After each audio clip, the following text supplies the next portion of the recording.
Tonight on the podcast, we are totally talking about an interview that nobody has heard of. Like nobody at all. We're talking about the Gray Man getting a sequel, some Square Enix news, Black Panther video game, a recap from San Diego Comic-Con, and more Marvel news. What is this world right now? It's Friday Night in Phoenix. You're back to the Absolute Geek Podcast. Let's go.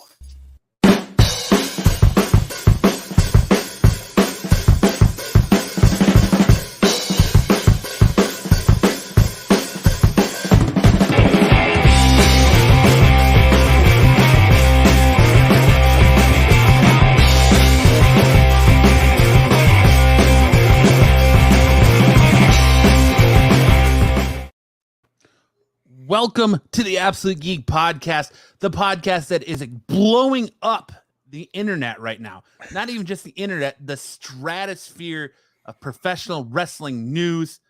You heard it all here first, folks. My name is Matt. I'm Max. And we will be joined by our other co-hosts, Lance and Ish, in a little bit. But I want to welcome everybody in. Thank you so much, everybody who has checked out that interview, who has subscribed, who has left comments. You guys have been amazing. It's been amazing press. Shout out to everybody who has shared the video, talked about the video. It's just been a crazy 48 hours for this little show that could, not little in the download sense, but little in as far as like YouTube goes. Because we just started focusing on the YouTube channel. So the little show that could, out there swinging with the big boys this week. I mean, the New York Post, comicbooks.com, the list goes on and on and on. I'm not here to brag about that, but I am. I had nothing to do with it, so I can brag on you all I want. You can. Well done, Matt. Well done. Thank you. I got to get, it wasn't just me. I got to give my hat to the rest of the crew at table 2 that was over there. There was 4 of us from different outlets there. They were fantastic counterparts. I guess I was just first to the race when I posted it. I actually sat there for a little bit. I actually sat on it for a couple days, and I was like, do I want to post this? What do I want to wait for someone else to post this? I'm like, why wait for someone else to post this? I've got this sitting here. I'm sitting on it. Nobody else has posted it. Let's go. I knew it was going to blow up, just because of how controversial CM Punk is when he talks about WWE. I knew it was going to blow up. I wasn't quite expecting this response, but it's been a fun ride. As Kyle said to me yesterday, we're enjoying our 5 minutes of fame, and I'm okay with that. So it's funny because like I'm not into wrestling really. I still don't really know who CM Punk is, if I'm honest. Like, I know he's a wrestler, but like, I don't know anything about this. So I posted one of my videos more about video games. And then the same night I saw Matt had posted 2 wrestling videos, and I was like, okay, cool, wrestling, whatever. And then the next day, boom, comicbookmovie.com and Screen Ranter posting our video, and subscribers are jumping up. And it was just so funny. Like, it was like, it just goes to show, like, we're the Absolute Geek Podcast, right? And the whole point is geek out about what you're interested in. I may not be interested in the same stuff as Matt, but clearly a lot of people are interested in it. So, well, and comics go hand in hand with pro wrestling. There's so many pro wrestlers that are into comic books. Sure. It is such a medium that goes together well. And I'll announce it right here. We're going to talk more about the interview. I'm going to go over with Ish, who's a professional wrestling fan. You're going to get my point of view from it, plus the point of view from another professional wrestling fan, and maybe a little bit more towards the end of the video. So if you want to hear more on that, you stick around till the end of the video, or well, I shouldn't say video, but to the end of the podcast. But I'm going to announce it here right off the rip. A lot of people have been asking me for the full interview. That's like one of the biggest questions I get is, when are you going to release the full interview? Release the full interview. Release the full interview. I'm going to announce it right here at the beginning of the show, 4 minutes and 37 seconds into it. The rest of the interview goes live tomorrow night on Saturday, 7:30 p.m. Pacific Standard Time. You will get the full CM Punk, Jay Cargill interview. And there are some more interesting comments he made as far as like Sasha Banks and Naomi are concerned in that interview. So definitely check that out. Gonna drop that, like I said, tomorrow night, Saturday, 7:30 p.m. Pacific Standard Time, right here on the channel. Also, we got the Chris Jericho interview talking about his graphic novel, and you find out that he's a comic book fan. CM Punk talks more about his comic book fandom and what got him into it. We've got interviews with Orange Cassidy and Britt Baker coming up, as well as the rest of the complete Jericho interview, and we've got Darby Allin already up on the channel. So we got a lot of wrestling content to check out from San Diego Comic-Con, but that's enough about that. How are you doing, Max?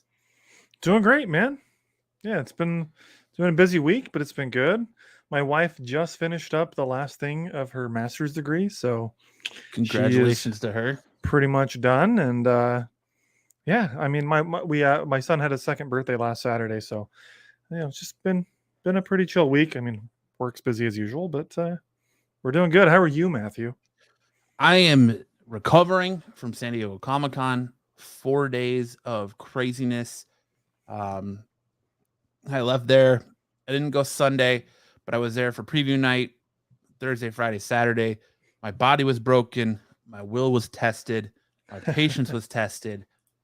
But it's been a hard week trying to get back into the swing of things as far as like work and all that. So it's been crazy to have this interview blow up the way it is, and it's been a nice distraction. So yeah, all in all, it's been a pretty exciting week. Like, I mean, big, there's some things that happen behind the scenes that you know about and I know about, but that just scream, you're going places on YouTube, I guess. So it is what it is. But I want to thank everyone who's here. Kyle, what's up? Stick Boys, what's going on? Your mom in the chat. Eric Williams, welcome to the chat. You guys are tuning into the most fire chat in YouTube. So Hartman, what's good, buddy? The week that was, man. And if it wasn't crazy enough for everything that came out at San Diego Comic-Con, we have so much more craziness that came out this week. There's been a lot of cool news. There's some DC comic stuff Ish wants to talk about that we'll get into. So I'm bringing everyone with us, Kyle. Trying to bring everyone with us. But let's go ahead and get into a little bit of geek news. I know we're waiting on Ish. I know we're waiting on Lance. But let's just kick it off. I know there's some stuff at the top of geek news that you want to talk about. So let's go ahead and kick off the show with a little bit of geek news this week. Let's do it, man. And our first topic is Star Wars Knights of the Old Republic being perma-shelved. What's going on with that? I was surprised when I saw this news. I think it came out Monday or Tuesday night. I can't remember which, but all of a sudden I'm on the internet and I see that Star Wars Knights of the Old Republic remake is being indefinitely put on hold, which basically means it's going to get canceled. I mean, maybe not, but that's what that sounds like to me. And based on what I was reading, like they've done like a little vertical slice that they've shown off to some of the executives, and they're not impressed. The people at Disney are not very impressed. They don't think this is very good, and it's not going the direction they want. Here's the thing, though: this studio has been working on it for 3 years, and so now what? If this just gets completely shelved, are they going to put it in the hands of somebody else? Because I tell you what, man, gaming fans are very excited about this game. They really want it. I myself am familiar with the Old Republic storyline, and I really wanted to see this remake come to life because I've tried to play the original game. I've tried multiple times, and the gameplay is awful. And I thought that when it came out.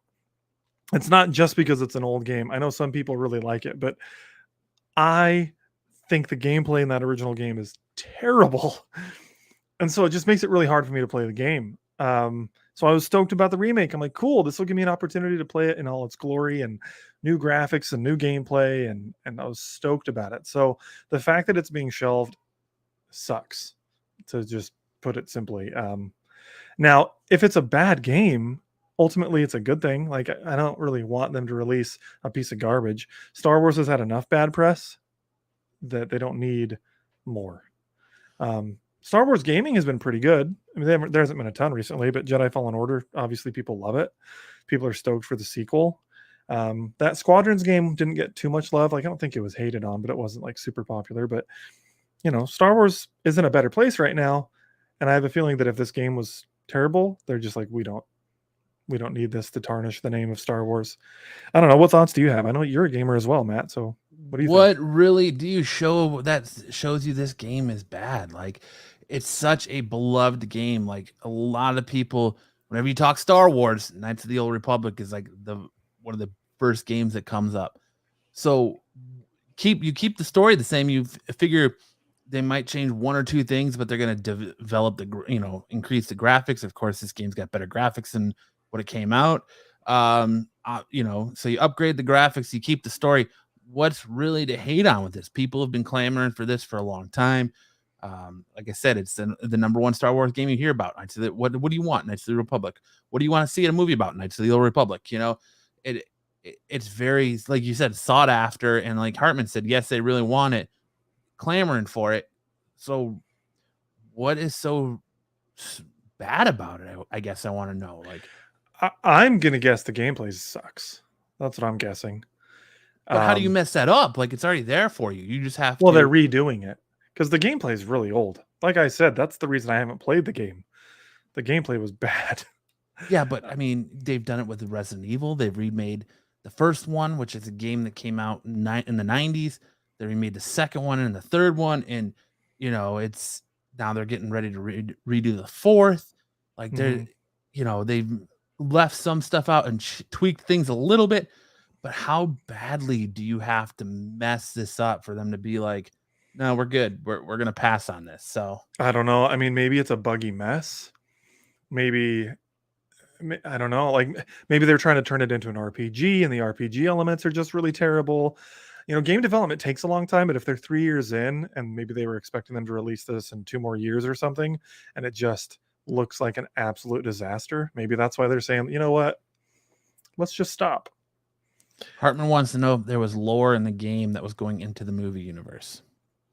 I mean, nothing that we've heard officially, and we don't even know if they were for sure going to follow the story of the original games. I suspect that they were going to follow it, but I could see them changing things. Like, that's been Disney's MO, sometimes for the worse, but we don't know if any of this was going to be in the movies. I mean, there's Old Republic stuff that's already canon, like Darth Bane, for instance, and Revan are canon. The Rule of Two is canon. Stuff like that comes from the Old Republic era, but we don't know a lot. At the end of the day, this kind of sucks, though. So many people are clamoring for Revan to show up too. There's a lot of people that want Keanu Reeves to do that, and Revan's a really interesting character. Good guy, bad guy, good guy. Like, I mean, that's a similar arc to Kylo Ren, but Revan did it better. So did it first. Yeah. Yeah, put it up on the screen. Hartman says it seems like a good VR opportunity. I don't know about that. I mean, I've played some Star Wars VR and it's cool, but I would rather have like a third-person action game played on console or PC over a VR game. VR is just different. The gameplay is Force Unleashed 3. Oh, dude, I would love Force Unleashed 3. Both of those games are really good. The second one was way too short, but they're both really good. And I was really bummed that the second did so poorly and we couldn't get a conclusion to that story, which I also think it's in part because it didn't do as well. And then the other is that I think it was like a year later that they sold to Disney. So it could have been a bit of both. Moving on here, we got some Avengers news. Hot take out of San Diego Comic-Con. We're going to talk about Phase 5 and 6 in a little bit. But we're talking, that came out that Avengers, the Kang Dynasty, is not going to see the Russo brothers return. Instead, Shang-Chi director Destin Daniel Cretton is going to be helming Avengers, the Kang Dynasty, but will not be helming Secret Wars. So I'm surprised he's not doing both, because with these releasing so closely together, it seemed kind of like an Infinity War and Endgame situation where they're tied together. So I'm surprised, but maybe they just don't want to announce it yet that he's doing it. I'm just kind of surprised that it's not the same director, because they haven't announced a Secret Wars director yet, right? No, they have not. They are keeping it very close to the chest as of right now. But it will not be. I mean, they've gone as far as to say it'll not be the Russo brothers, because the Russo brothers have been the ones that were like, we'll come back and do another Marvel movie. We'll come back and do another Avengers movie as long as it's Secret Wars. That's what we want to do. That's the movie we want. And something tells me maybe the idea for Secret Wars isn't what they wanted, or Marvel doesn't like what the Russo brothers were going to bring to the table for that. Who knows? But as of right now, it could be a giant work. As of right now, though, Russo brothers are out. Somebody else is in. So, yeah, I for me, this is a good thing that this director is doing it. I thought Shang-Chi was one of the best movies we've seen in Phase 4. In fact, I'd probably put it as my second favorite after Spider-Man. So if we're going to get any of the directors of the more recent movies, I think he's a good one to do it. So in that regard, I'm excited about it. I have a feeling that the character that he directed, Shang-Chi, is going to play a big role going forward in some of these movies. So, and I think the 10 Rings are going to be playing a decent role as well. You know, they keep teasing that. You know, they keep teasing the 10 Rings stuff. They had the post credits in Shang-Chi. They've, you know, I think there's a lot going on there. So, see, I see you, Patrick, because I think the same thing. Russo brothers still going to direct Secret Wars. Just wait. I could see it happening. I think so too. I think so too. Unless they're so involved with the Gray Man that they decided that they don't want to do it. But from what I'm hearing about the Gray Man, haven't watched myself, but what I'm hearing through the streets are talking on the Gray Man, and what they're saying isn't very good. So, wow, I thought it was great. You liked it? Yeah, I loved it. That doesn't surprise me. Oh, shut up. You and Pepperoni both love everything, man. That's not true. I'll have to watch it, but I'm not saying it's a work of art, but it was a fun action movie with a dumb story. You fangirl over Gosling, huh? I do. That man has pecs, just glistening pecs of glory. And Chris Evans. Yeah, Chris Evans is all right. I kind of have a feeling like maybe it's just me, but does anybody in the chat or even you, Max, get the feeling that these two Avenger movies are going to be split? So we know that they're trying to do the street level and then the multiverse stuff or the cosmic stuff. So it kind of feels like Kang is going to be that the cosmic stuff, and then the street level are going to meet into it, and then that's what Secret Wars is going to bring. It feels to me like the two Secret Wars or the two Avengers movies might be that split between the cosmic and street level stuff that they're trying to pull off. I mean, but isn't Secret Wars like the Beyonder, and he's bringing in like all of these powerful heroes? I mean, to fight one another, isn't that kind of the idea behind Secret Wars? Yeah, Secret Wars is going to be a massive movie. A massive movie. So I may have just been misunderstanding you, but because to me, Secret Wars wouldn't be the street level heroes so much as more of the cosmic powers. But I would also expect those more cosmic, powerful entities to be in the Kang movie. Or are you saying that just in general, it's going to combine all of them? The Kang movie comes before Secret Wars. It released before Secret Wars. So I think the cosmic stuff is going to conclude in Avengers, the Kang Dynasty, and roll into Avengers Secret Wars. So I just think that this movie will probably finish the multiverse stuff that they're talking about, and then Secret Wars will be the movie. It all culminates there that leads into Phase 7. So you think there's going to be what's the term they used in Doctor Strange? And I know it's a comic term, but where two worlds collide. Like, do you think that's going to happen? An incursion. Is that going to happen in Kang Dynasty, you think? And then Secret Wars is going to be like the fallout of that? Probably, yes. Okay. I could see that. But isn't the whole multiverse saga all of Phase 6? No, well, Secret Wars in and of itself is multiverse. Yeah, so the Avengers Secret Wars ends is the official end to the multiverse saga. Okay. Because that's what I was expecting. Because what I had a theory earlier this week. There's there's this rumor going out there that the reason we haven't heard anything about X-Men casting is that supposedly they can't cast anybody until 2025 because of They contracts. can't replace any actors. Well, sure, I guess they can cast, but they can't have them play their roles until 2025. And so, well, hold on. Let me clarify. You're not going to let me finish my sentence. Okay, go ahead. They can cast X-Men characters and announce them now if they've never been played by anybody before. Does that make sense? They can only not cast the characters that are currently in contract. Yes. Okay. So what I was going to get at is because all this is such a multiverse thing, I wonder if we're going to see those Fox X-Men characters or some of them come into this big event. But why is that though? Because you would think that contract, because they signed it with 20th Century Fox, when Disney they adopted acquired the contracts, you would think they would be null and void at that point though, because they're not. No. Through 20th Century Fox has been dissolved. They don't exist anymore. It depends on the language of the contracts. Because if you remember, Disney purchased Marvel, right? But Sony still retained the Spider-Man contract. So Disney had to adhere to the Spider-Man contract. They didn't sign it. Marvel did. Well, because Sony didn't own. I mean, that was already done deal though. Sony already owned those rights. So, but it's the same thing.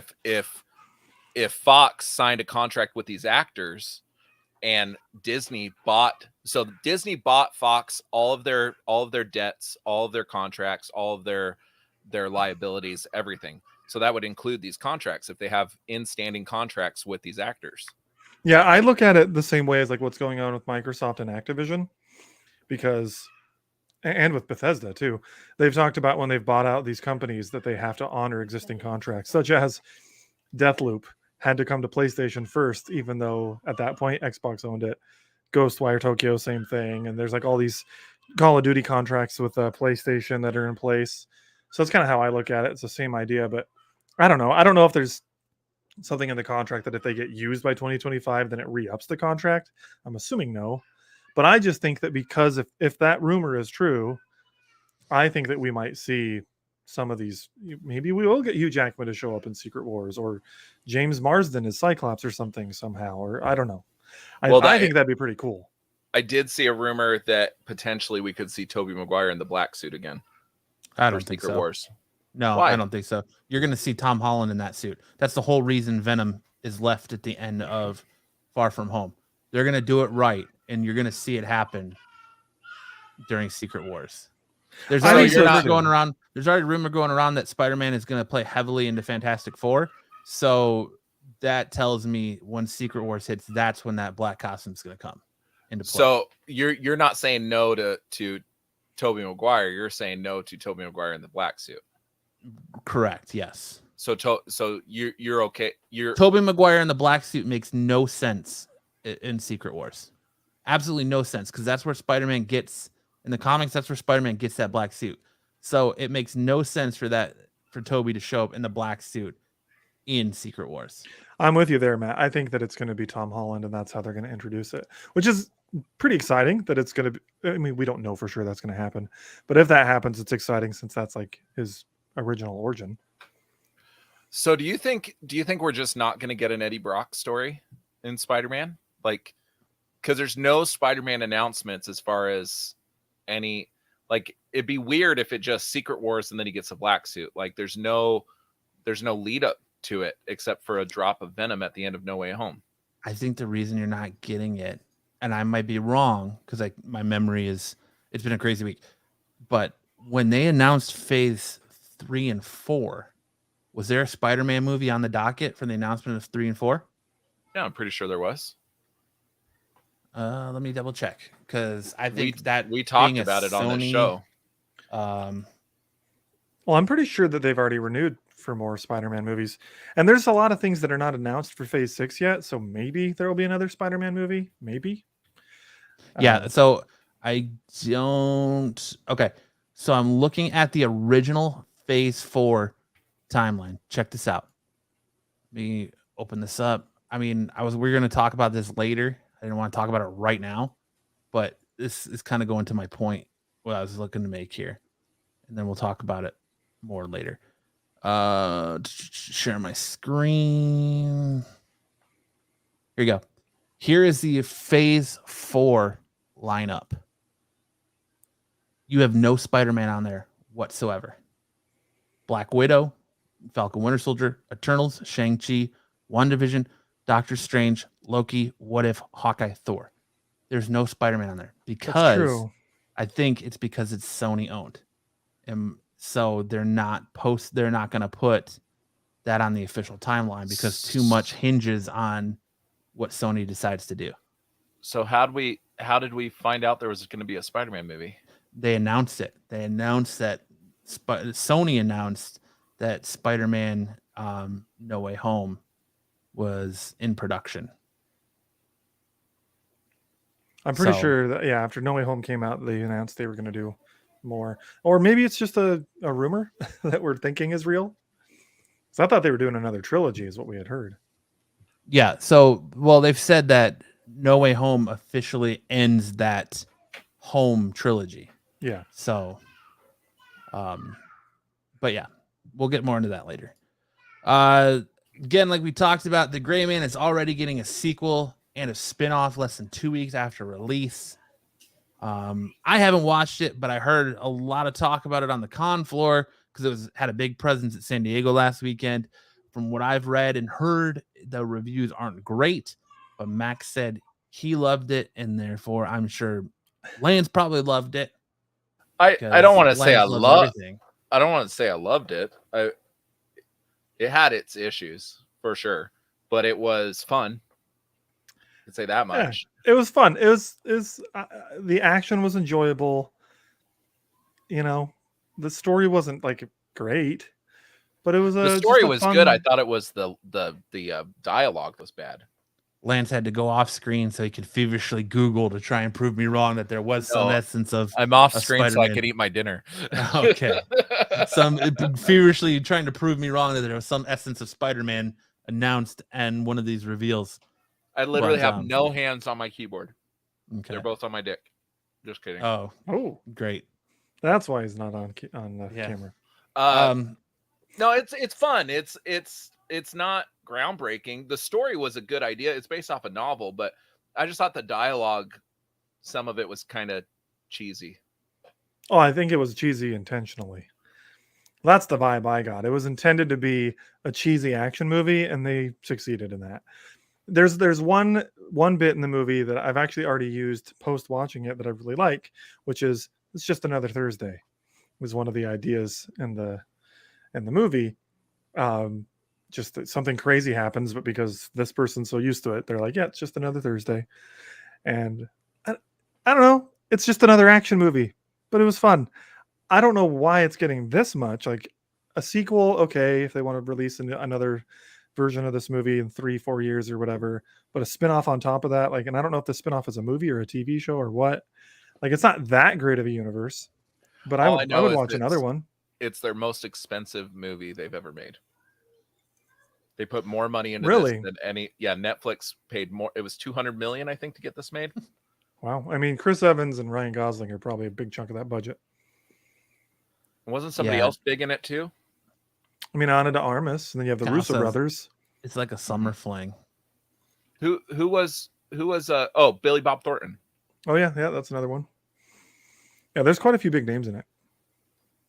So the effects were good. I mean, there wasn't like a ton of CGI. It was more practical effects and explosions and stuff. It reminded me of a Michael Bay movie. Speaking of Netflix, I saw an interesting thing. Someone brought up on the Joe Rogan podcast that Netflix is going to go belly up, and that YouTube is going to be the Netflix killer. Because on YouTube, people are making things of this quality, movie quality, for next to no budget and putting it out and doing it daily, as to where Netflix is spending hundreds of millions of dollars to bring something out once a year. I haven't seen anything this high quality on YouTube. Yeah, I'm not sure how much I agree with that. I do agree that YouTube, they're making some phenomenal content, but they can't. But like the amount of people that are actually buying their premium is not that big. Like, not many people are buying YouTube Premium. So, yeah. like, Well, why would you cancel Netflix if YouTube is free? YouTube has the benefit of the content creators are paying for their own content. Like, Yeah. YouTube doesn't, pay for it. And there is some really good content on YouTube. Like, there's a lot of people I follow on here, but there's not movies. I mean, there are some like fan movies for Star Wars and some other things and whatnot that are really cool. And there's some really talented people, but I don't know. I don't know if I agree with this idea because I think they're two different mediums. You're talking about watching like a formal movie on Netflix or TV show versus like fan made content that isn't licensed or whatever. Or I don't know. I'm not sure I agree with Rogan on this one. You're muted, by the way, Matt. I think Disney Plus or HBO Max will be bigger contenders to Netflix. But I think you got to think about it. Content wise, YouTube is free. People are putting out content daily to where it's taken Netflix years to put out content. Yeah. So you could start a series. You could create your own series and put an episode out daily for free. Like, Netflix is charging you what, $20 now? Yeah, they're too expensive to watch, and YouTube, unless you get YouTube Red, is free. YouTube's not paying anybody anything. People are just putting it up. Well, it's so paying them after they get the views. Well, yeah, but then you're getting through ad revenue, and you're getting paid in different ways than having to spend $1 million up front. Yeah, and you get paid out from outside sources with sponsorships and stuff like that. My thing is just the UI of it, like the fact that I can go on Netflix, go to movie. Like sometimes YouTube maybe relies a little bit too much on word of mouth or whatever. We'll just all go off camera. Yeah. Sorry, I'm just trying to wolf my dinner down. But you know what I mean? Like YouTube TV has a really good UI. It's really easy to like discover new stuff. But on YouTube, like for instance, my kids watch YouTube on their TV and it's hooked up to my account. So when I go on YouTube, all I see is like kids playing with toys and shit. So I don't ever get to see all that cool stuff because it's not showing me that is what I'm into. Does that make sense? Like the UI of it is, I don't know. But Disney Plus, I mean, the fact that they have Hulu, Disney Plus, like, and they're coming out with movie style TV shows and stuff like that, like cinema quality stuff. And you can get both of those for $13 a month. Like that to me, and HBO Max is what, $15 a month? They're both cheaper. So for less than $30, you can get 3 streaming services against Netflix, who Netflix, like, what would you say, 1 in 10 is actually really good? What? I'm waiting for it to come up here. Hartman says, you got to punish your kids for watching these on your account. But yeah, I don't know. I think it's interesting that they're willing to try to build this world universe out of the Gray Man less than 2 weeks after release, like without like the greatest press on it. Like I don't even know what's. I'm kind of surprised too. Not that it's it matters. It's like 48 or something. It's not good. Rotten Tomatoes score. Yeah.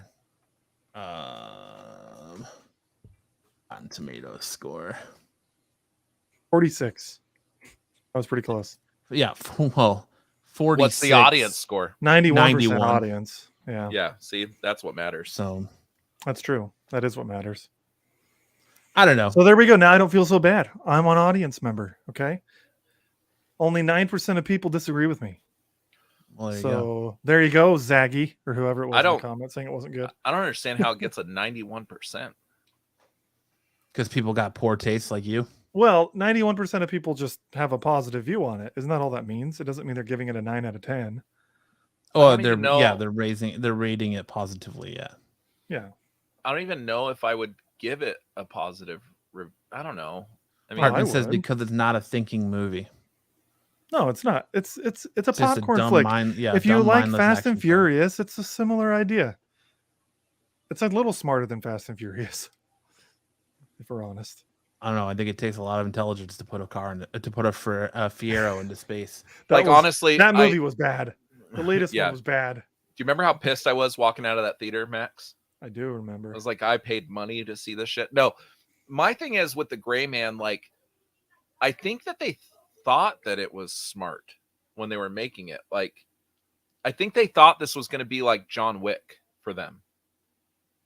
You know what I mean? I think so. But the whole time I was watching, I was like, oh, this feels like a Michael Bay movie. Like just cheap explosions and cheap dialogue.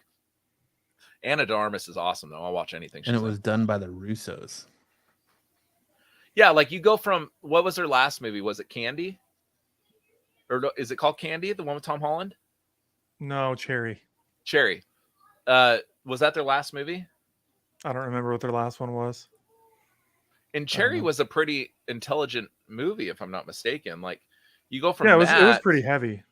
Yeah, you go from that to this, and this just like popcorn flick and then dumb popcorn flick. Like I think are two different things. And this is a dumb popcorn flick. It's not a movie that I ever need to watch again, nor a movie that I need to explore the rest of the universe. Yeah. I liked it. Cherry came out in 2000 or 2021, so yeah, that was her last movie. Plus, Chris Evans looks like he's getting ready to film a porno. Maybe he is. I don't know who told him, like, oh yeah, grow the stash, man. That's a good look. See, Lance is being harsher on this movie than me. I liked it. I'd give it a positive rating. I don't know, like a 7 out of 10. Like it's not wow, but I liked it. I'd watch it again. I think like when the sequel, 50%. When the sequel comes out, I'll watch this one again in preparation for the sequel. Oof, you know oh, go ahead. Oh, go ahead. Lance, no, I was just gonna say. Max was saying how he watched The Man from Toronto and how it was kind of dumb and stuff. I like that movie better than I like this one. Oh no, because that movie has the comedy aspect to it. It was funny. The Man from Toronto was pretty funny. But it's the same as any Kevin Hart movie you'll watch. It's really not any different. Dude, I'm not a freaking bear like you, Kyle, did. Dude, I can't wolf it down. I'm actually talking and being part of the podcast. Largest dinner ever. What's up, Ish? Speaking of the Man from Toronto. Yeah. That's this What up, brother? What's going on, boys? But moving on here, we're going to talk a little bit back to Max. He's got some more video game insight on the possible Sony Square Enix merger. Yeah, so supposedly Sony is interested. I don't know if this is going to go through. I kind of hope not. They're interested in buying Square. At least Square Enix Tokyo, which I think would be like all the Final Fantasy games and some of their other Japanese RPGs. I don't know, man. Some assembly required, right, Zaggy? He's making his brick up. Yeah, so I mean, I don't know. Here's the thing. So Hartman's saying Final Fantasy exclusivity. They kind of already have Final Fantasy exclusivity. So is it really that big a deal? Probably not. But I like that Final Fantasy finally made its way to Xbox. But as soon as it made its way to Xbox on like FF13, it didn't take long for it to not be on Xbox. FF14, still not on Xbox.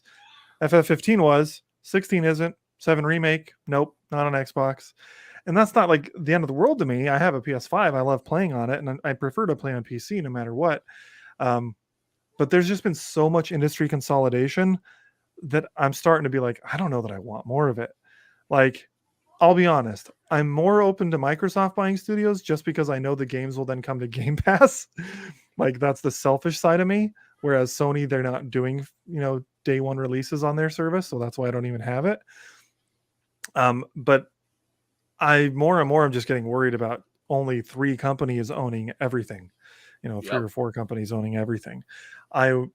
Not that Square Enix is a small company, they're huge, but that's kind of why I'm concerned. If Sony buys them, that's now another big player taken out. There's been rumors that Microsoft might buy Ubisoft.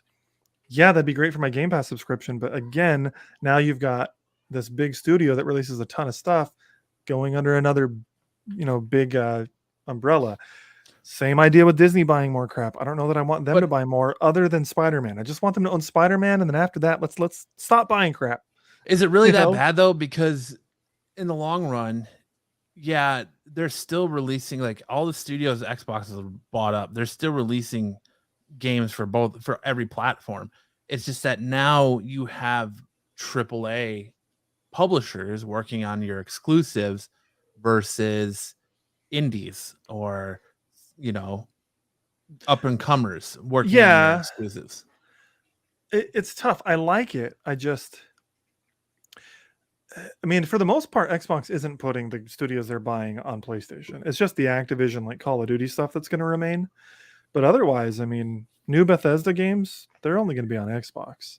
I've heard that Bethesda is going to be cross-platform. They're saying that your Fallouts, Starfield isn't, are going to be, because Starfield might be an Xbox only exclusive now. That's what I'm saying. But the new games going forward, obviously, anything that's already released is going to stay where it's at. Fallout 4 and all those are going to stay where they are. But when they eventually release Fallout 5, I don't think that's going to go to PlayStation. I think that's only going to be on PC and Xbox, which, again, I own all of them, so I don't really care that much, except for the fact that I worry if there's no competition, are these studios going to get lazy? Privilege. Don't you have both of them? Yes, he's got everything too. I think he actually has a Switch. I don't have a Switch. I do have a Switch too, yeah. Yeah. So there's your privilege. Yeah. Kyle says Lance only eats one corn kernel at a time, so he doesn't see any corn in his poo the next day. Because that's how that works. I don't know if Xbox would do that, because Xbox has been a champion of this whole cross-platform thing. I mean, they're reaching across the aisle, working with Nintendo on stuff. They're very good. But Master Chief may make an appearance in Super Smash Brothers. Yeah, that'd be cool. But they'll do that, but they're not going to put Halo on Nintendo. No, because that's their that's their proprietary. But I don't think that they would, like, that was made for Xbox, but I don't think that they would buy a company and then rip it from PlayStation, especially if this is what I think is happening. This is what I think is happening. I think Sony and Xbox are buying all these companies because they have a stranglehold on some of these companies. And if they rip something away, it's kind of like, we'll keep giving it to you if you keep giving it to us. Does that make sense? Kind of protecting their own asses, really. Because if Sony was to lose Call of Duty, that's a death blow. Well, that's like been the one exception, is that they're not losing Call of Duty, even with Microsoft buying Activision. They've already said that. Fallout, but that's also a huge game. But I think that's only going to be on Xbox. But Call of Duty, Kyle does not give a shit about any of this. I don't know what the hell he's talking about. Kyle's just being funny. I'm telling you right now, Fallout is going to be exclusive. I can almost guarantee you that. I'm not a betting man, but I would bet on that. Call of Duty, they're not making exclusive because that franchise is way too big. And they understand that with an online platform game like that, it's going to be a much more lucrative idea to say, you know what? You're going to get the game on Game Pass if you're on Xbox or on PC. But PlayStation players, you got to pay $60, $70, whatever they're going to charge, so that they can have that player base. And then there's going to be all the microtransactions on top of that. I don't care how big Fallout is. It's going to be Xbox exclusive. I'm telling you. I would be shocked if like Fallout 5 came to anything but Xbox and PC. I worry that they would that they would be shooting themselves in the foot. Yeah, I don't think that's why isn't Spider-Man coming to Xbox? Because it's a PlayStation exclusive. The video. Oh yeah, so why can't Fallout? All Insomniac games have always been PlayStation That's exclusives. Not true. That's not true. Sunset Overdrive was an Xbox exclusive. Came out in like 2013. I don't. All I know is Xbox had a chance to have Spider-Man and they turned it down. I know, that was stupid of them. I don't know. I just don't see a world. I don't understand why Microsoft would do that. They bought the studio for a reason. Sorry, I'm very passionate about this one. As you could tell. Yeah, I think they're buying these studios to put a gun to the other one's head. I think that's really what's happening. Whoa. You don't hold an imaginary gun to your video game publisher's head. Okay, sir? better holster it. No, but I think Sony's like, oh, you're buying Bethesda and you're gonna have those, then we're gonna buy Square Enix. No more, I don't know, Kingdom Hearts for you. No more. They're definitely going to do that. If Sony gets this, Xbox is not getting those games anymore. I guarantee you. Yeah, that's been Sony's track record. There's only been one instance where they have not taken the game away from Xbox, and that's with Destiny. Sony, they just bought Bungie. maybe. Sony maybe, but I think Xbox plays a bit more in the sandbox than Sony does. Sony doesn't care about their consumers.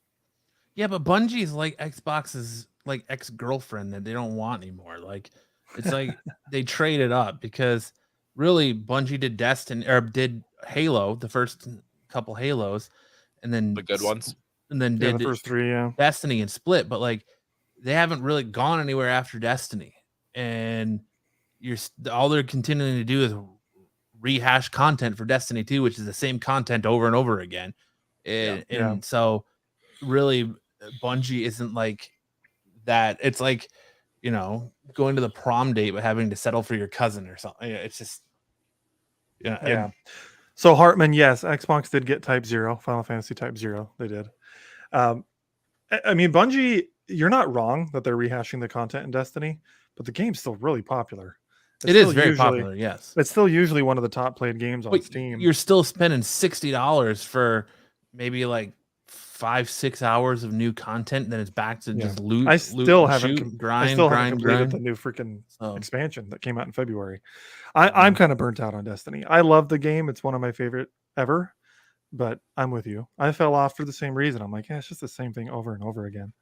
But I won't be surprised if in a couple months I start playing it again and I'm obsessed with it. And then I'll come on the show and say, guys, you got to play Destiny with me. And then a month later, I'll be bored and won't play it again. Because that's what I do like every year and a half. Moving on, still in the video game realm, EA is working on a Black Panther single-player open-world game. It will be a story-driven game focused on single-player playthrough. The story will start with the death of a main Black Panther character, which may have been influenced by the death of Chadwick Boseman, who plays the character in the movies of the Marvel Cinematic Universe. The title is given to a new character who survives the journey to become a hero. I like that. I'm here for it. Let's go. I think absolutely. I think it's a really cool idea. It is EA, yes. EA doesn't make only garbage. You gotta remember, Jedi Fallen Order is EA. They make decent single player games. They make mostly garbage. I mean, I don't agree, but I don't know what they didn't say what studio, right? It's just that, yeah. I didn't think so. I'd be curious what studio would make this, because obviously you've got BioWare already tied up on Mass Effect and Dragon Age, and Respawn's already tied up with Star Wars and several other projects, Apex Legends and whatnot. So I think this is a cool idea, but I would worry what studio would do it. Kyle says, I'm going to steal your content and hide your watermark with my watermark, Matt. Well, I hope you did a better job than a channel that should not be named, sir. I hope you do a better job than a channel with 1.7 million subscribers that's out here trying to rip off the little guy. But, I wish you all the best, my friend. But what were you saying? Sorry, I didn't mean to cut you off, Max. You're good. I pretty much said what I was going to say in that regard. Basically, what I'm getting at is, depending on the studio making this, it could be really good. But if it's one of the lesser known EA studios, you never know. It could be awesome, but it could also. Are these snippets from the game, or? Yes, they're screenshots from the game. Yeah. I mean, if these are actually screenshots, this is pretty nice looking. So somebody's already making it. Yeah, it's already in the works. They just haven't released much information about it. And I like the idea that it's single player and open world. I love open world games. You're telling me, because I could see this kind of being stealth driven. Not that Black Panther needs to be stealth. He can, he can put up his own with, Captain America. And even stronger than that. But I think I could see this being a stealth game. And I'm here for it. I'm so here for it. I've heard some people say that it might be a character creator type thing, and maybe I don't know if you'd be a stagnant character or what. I have info about it. So it's being run by their new studio, helmed by industry veteran Kevin Stevens.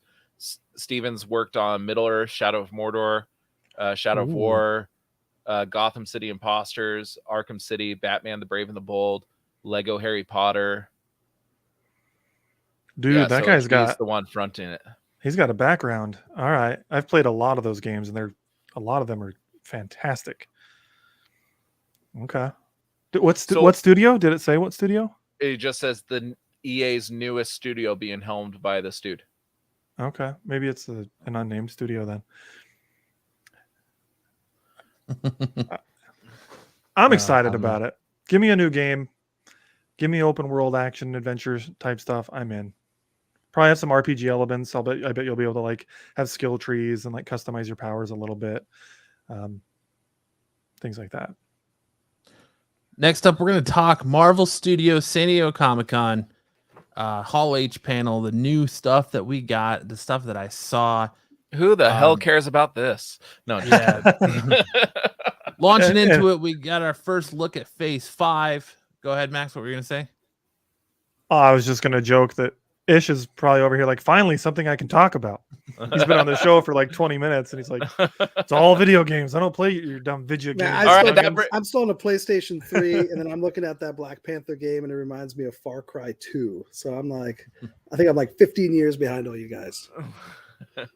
But so they revealed Phase 5. Is going to consist of Ant-Man Quantumania, February 17th, 2023, Secret Invasion, spring 2023, Guardians of the Galaxy, May 5th, 2023, Echo, summer 2023, Loki, summer 2023, The Marvels, which I heard is being destroyed right now from people, 2023, July, Blade, we're finally getting Blade, November 3rd, 2023, Ironheart coming out of Wakanda Forever, as Wakanda Forever is officially the final movie in Phase 4, fall 2023, Agatha, Coven of Chaos, which I think is a much better name than House of Harkness, winter 2023/2024, Daredevil Born Again, which is going to be an 18 episode Daredevil series, which is supposedly rumored to have Spider-Man being involved in it, 2024 spring, and then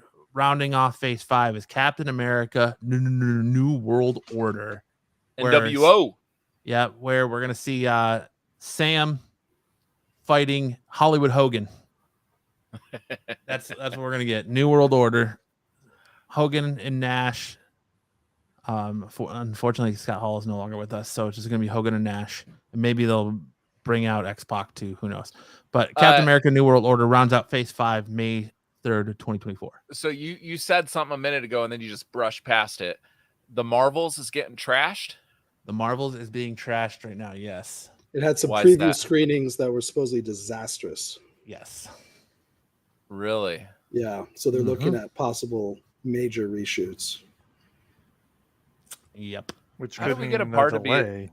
How do we get to be a part of these screenings? What is that? A year in advance? You got to know people, man.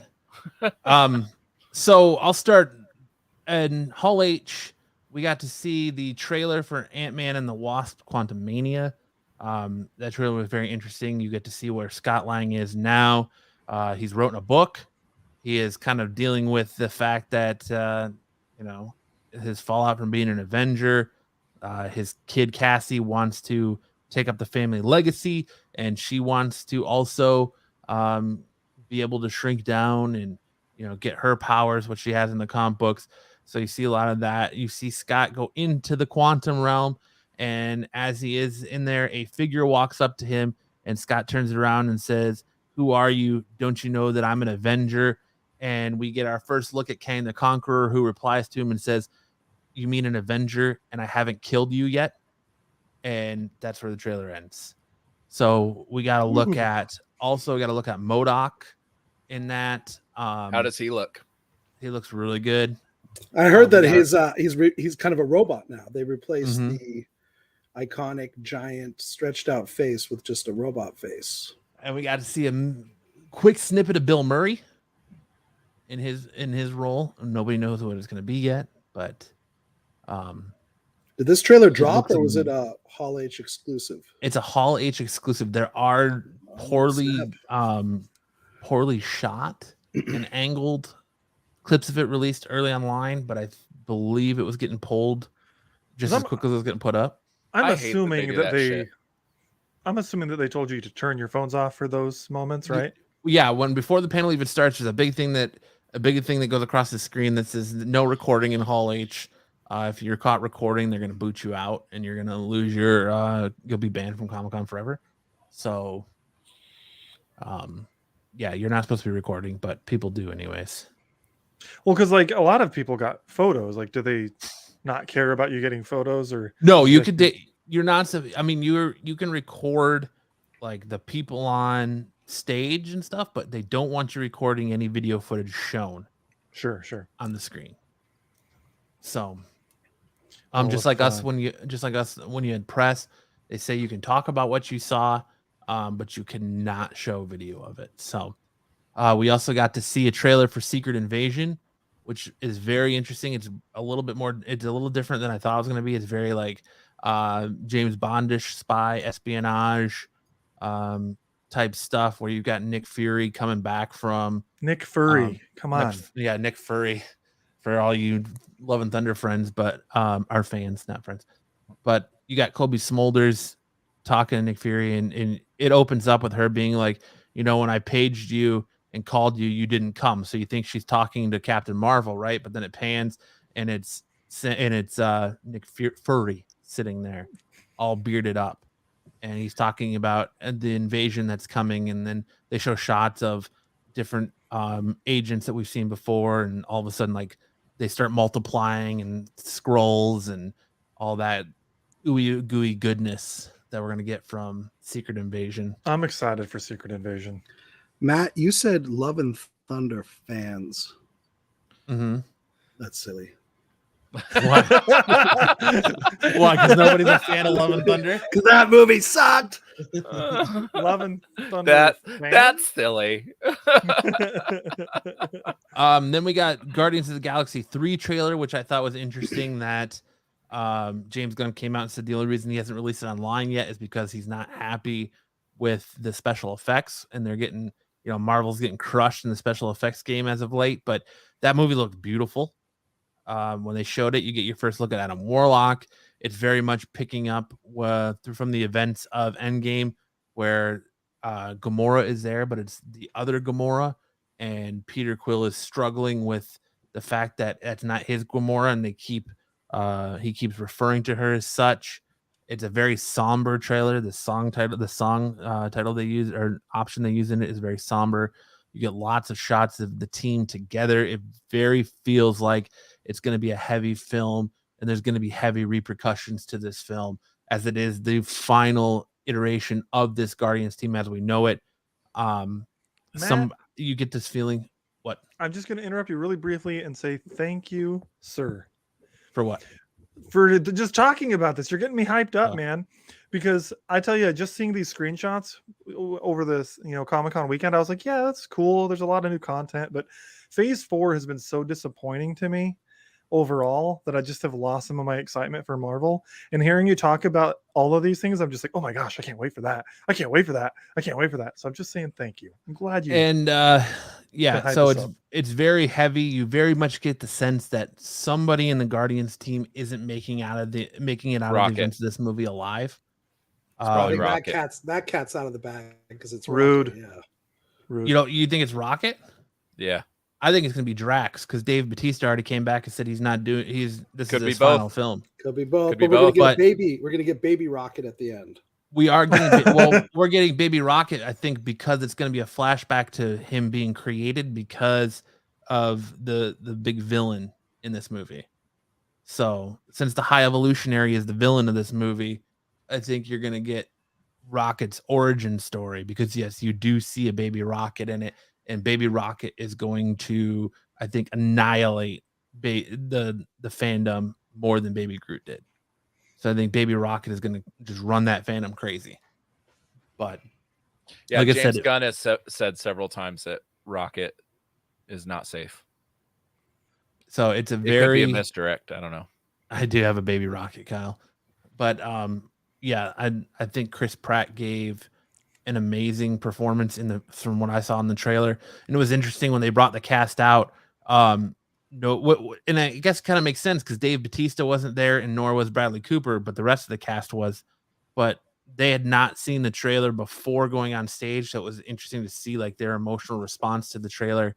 And I just can't wait for you guys to see it once it drops. It was definitely the movie right now that I'm hyped for in Phase 5. I'm hoping D23 we get to see some of this stuff. I'm thinking we're gonna get to see a lot. I wouldn't be surprised if we also get maybe an Echo trailer at D23. I think Echo is currently being filmed right now. I think that's why you didn't see anything. I think Loki season 2 is also being filmed right now. Yeah, I'm not expecting to see anything on Echo or Loki until next year, personally. But Ant-Man, Secret Invasion, yeah. But we also got our look at Phase 6, which is Fantastic Four, November 2nd, 2024.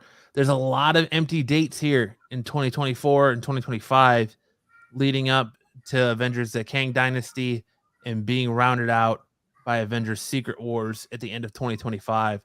There's a lot of open spaces here. There's a lot more to come. I know one of our other stories here that would just kind of goes hand in hand because I think it's our next slide. Yeah.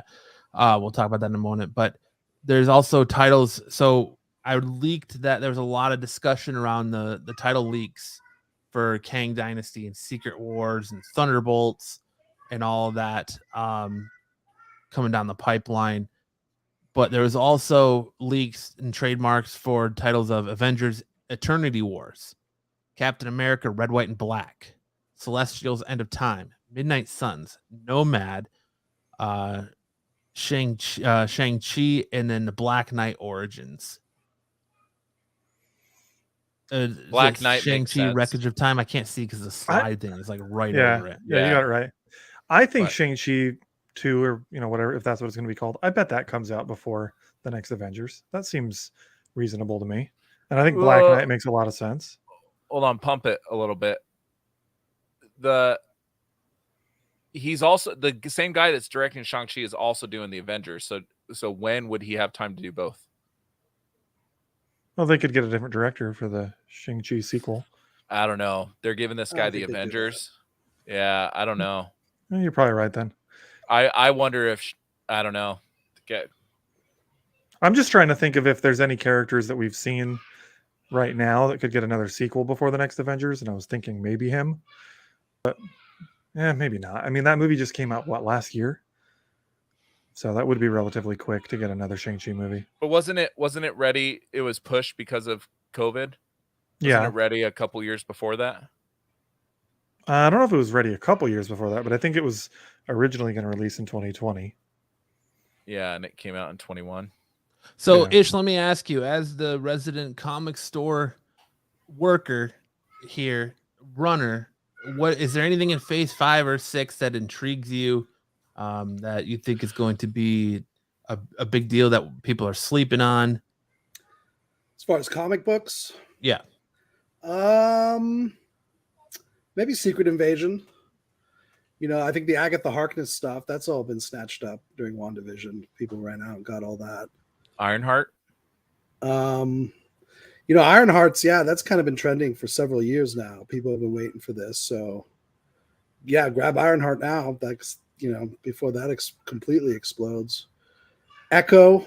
They recently had the, what was it, Echo Phoenix song. I still have copies of number 1 sitting on the rack. Number 1. So when I look at that, I'm like, that has zero speculation power. But you never know. Things can change overnight. Well, I've seen a lot of people clamoring for that Daredevil Born Again run. So I think that's going to be probably pick up a little bit too. But that's, are they just sharing a title or is it actually going to represent? Yeah, isn't Born Again kind of, they already covered that storyline in the Netflix stuff, right? Yeah. So I'm not, when I saw Born Again, I was like, I'm not sure what this means exactly. Maybe they're just referring to a soft reboot, that this is the series, the character Born Again, and doesn't really have anything to do with the story. but we'll But see. I it am looks- concerned with what Disney intends the new world order to be. It's Hollywood Hogan, bro. I already told you. I think it's gonna be something else, but yeah, Blade might people might start jumping all over Tomb of Dracula comics and stuff like that. Werewolf by Night, anything Blade. Yeah, I mean, go ahead, Mac or Lance. I was just gonna say, can you go to that next slide? Where's Morbius 2? Because it's Morbin time. That's Sony. I gotta say, I think this I know. upcoming phase, I found it to be a little underwhelming. I don't know. I'm looking forward to Ant-Man, Guardians, but the rest, I'm all just kind of in a wait and see mode. Like I'm more excited for Phase. I'm keeping my expectations low, especially after seeing Thor. There's got to be some Disney Plus shows in this. Yes, I think Black Knight's going to be a show, right? Or is that meant to be a with movie? Kit Harington? Yeah, I was thinking it was going to be a show. The thing I don't know about though, like these are just trademarks. So Avengers Eternity Wars, that could be a comic book series, it could be a video game, it could be a Disney Plus show, it could be anything. Captain America, Red, White, and Black. That sounds like a because they're doing the what is it? What's the comic book runs? They're doing like Carnage and Moon Knight, Red, White, and Blood or something like that ish, isn't that? Or I can't. What are they called? They've done Carnage. They're doing Moon Knight. They did Elektra. Yeah. Black, White, Black, and Blood. Yeah. So that could be like a Captain America. That could be a comic book series, Red, White, and Black. So the last movie here comes out November 7th, 2025, right? When does Captain America come out? Was that 24? Captain America, New World Order, May 3rd, 2024. So we know it's not a movie. So Matt, you're saying some of those trademarks might just be for comic titles, nothing to do with movies. I think they could be comic titles, they could be video games, they could be Disney Plus shows. Yeah. I don't foresee them all being movies. Midnight Suns more than likely is some sort of movie or television property because they already had the copyright for that name for a comic book, right? Yeah. Well, and a video game that's coming out in like a couple months. Mm-hmm. Yeah, so that's got to be I don't know. The Captain America one to me, and maybe Avengers, looks the most suspicious as far as could be a and maybe Black Knight could be comic titles because we're getting 2 Avengers movies. Why would they not mention a third one if we were getting a third one? And then Captain America comes out in May of 2024. This ends November 7th, 2025. They can't pump out 2 Captain Americas in that much time. No, I don't think there will be another Captain America. Now the Celestials could be a show because they play a part in Secret Wars, right? Yeah, not in the comic. I mean, yeah, not in the comic books, but I don't see them. I think the Secret War is going to be title only Secret Wars. I don't see this having anything to do with the comic book, especially if they're doing a Kang movie first. Well, we were kind of talking about that a little bit at the beginning of the show. Is I think Lance was saying that he's heard that you're going to get Toby in the black suit in Secret Wars, and I don't think so. I think that's where you're going to get the Tom Holland in the black suit is in Secret Wars. If Tom Holland is still around. Well, yeah, but I just don't see how they. I mean, Secret Wars is Beyonder and Doctor Doom, so they all, obviously we're gonna have the FF movie by then. So I think Doom will be in play, but it's got to be the Doom will be in play, or it's something totally. They're just gonna come up with something new. I mean, why couldn't they do the Beyonder? I think they could still do it. Isn't the Beyonder only like introduced in Secret Wars? Like it's not like he was around before that, so there's no real issue there. Yeah, I'm assuming we're going to get some character introductions in that movie, if not at the end of Kang Dynasty. Yeah. Kevin Feige did come out and say that these 2 phases, the end credit scenes, are the most important they've ever been. What, 5 and 6? In phase 5 and 6, the end credit scenes are the most important they've ever been, is what Feige said.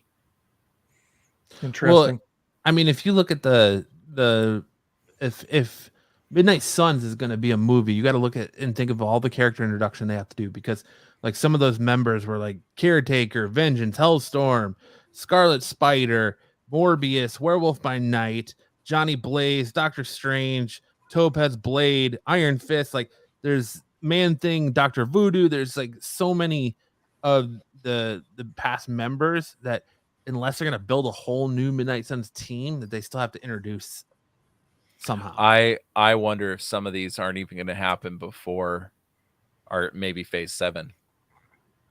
Well, and if they do Midnight Suns before, it's probably going to be a different team. I mean, we've seen that before with the MCU. They're not always doing the typical team you're used to seeing.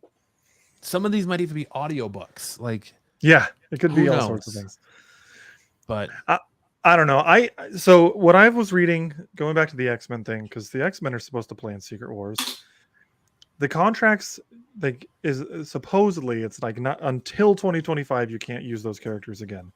So then maybe there is a world where the summer 2025 movie is the Mutants or something. Maybe the contracts are up by then and they can do it. But Disney's got so many lawyers, dude. They can get around things. There's a reason you're hearing this Taron Egerton casting rumors. There's a reason you're hearing this information now. I think he's outside of that contract because it's. That's what I was going to say. I think Taron Egerton can get cast ahead of time, like Lance was saying, but he maybe won't appear until like summer 2025. I just wonder if he's even if the character Wolverine is even part of that, because Hugh Jackman hasn't played Wolverine for a few years now. I think the main issues you're running into are Jean Grey, Cyclops, the ones that were in Dark Phoenix. Oh, so you think it's the newer younger kids, actors, the younger actors? It probably is. You're right. It's probably those younger ones. Which is why we Jennifer saw Lawrence as Mystique. Yeah. Which is why we saw Evan Peters as Quicksilver in WandaVision, the boner joke. Yeah, but he needs to actually be Quicksilver. I think one of these movies could be Deadpool 3. Yeah, it could be. Getting a lot of rumblings about Deadpool 3. I think one of these movies could be maybe Spider-Man. No, not Spider-Man. That'd be way too soon, I think, huh? Maybe 2025 we could get Spider-Man. I don't know. Jessica Jones TV show, maybe? I did hear something about a Heroes for Hire. That's going to be Disney Plus for sure. Yeah, I heard Edgar Wright may be helming it. That would make you very happy. I know you're a big Edgar Wright fan. That would make me a big fan. Big happy, lots of joy. Yes. I think there's a few things here, and one of these could be the Mutants, but I just don't know. I don't know how they could start filming it without announcing, oh, this person's playing Jean Grey, this person's, you know what I mean? Like, it just feels too close. I wonder if Secret Wars could be the start of the big mutant unveiling. You know what I mean? If that's where we could see Jean Grey and Cyclops and all these other characters.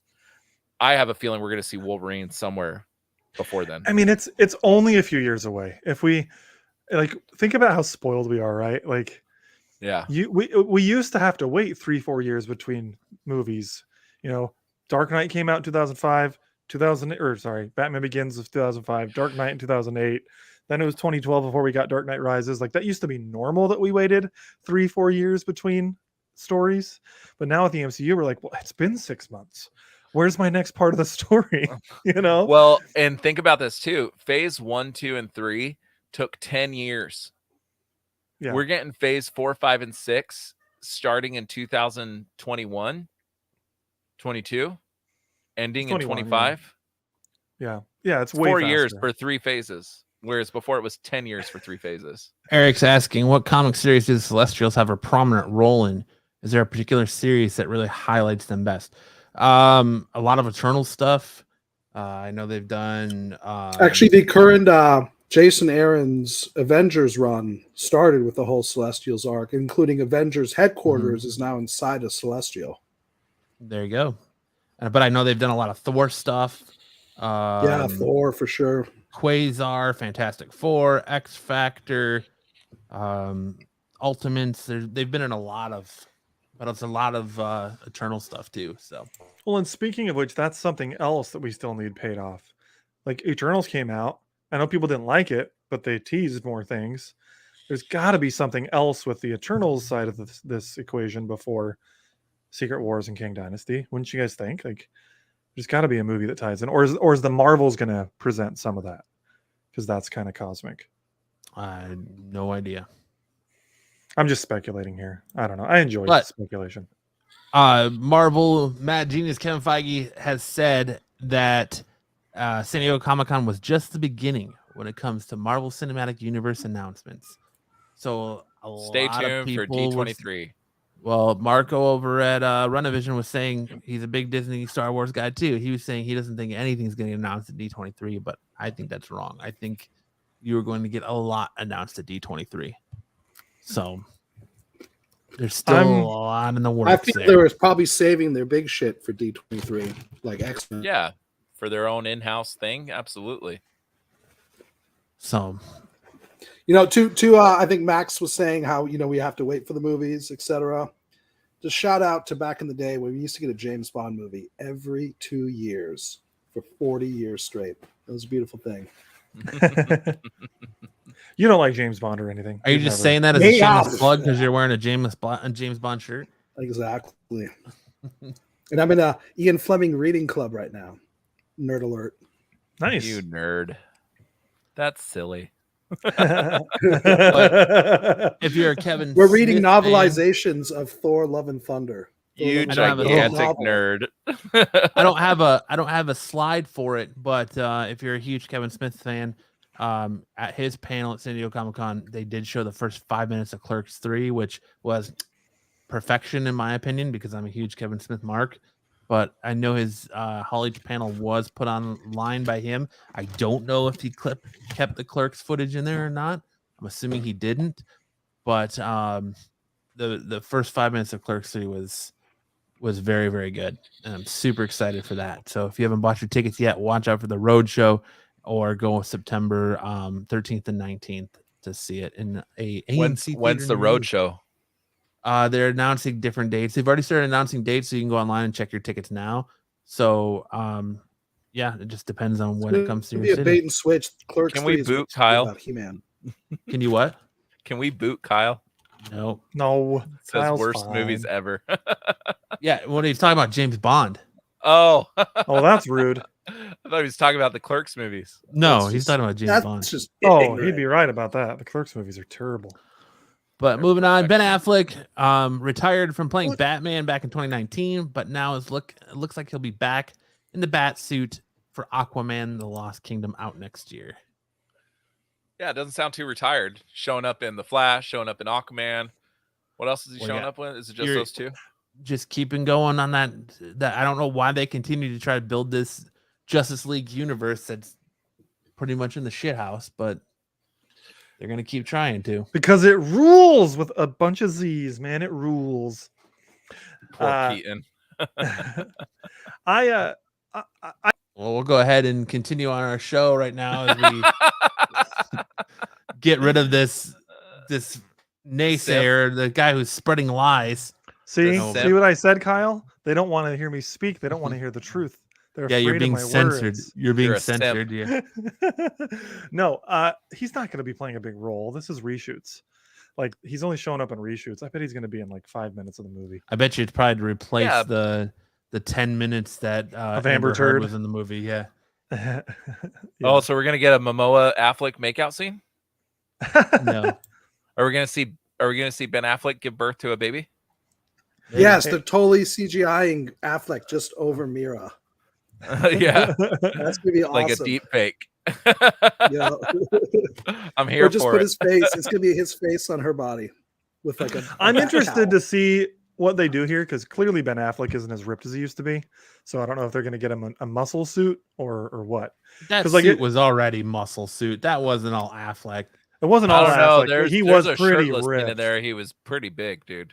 Yeah, I mean he's a big dude, but I don't think that he was that chiseled, man. It's all CGI. The CGI muscle and J-Lo just told him, we just spent $80 million on a home. Get your ass out there and work.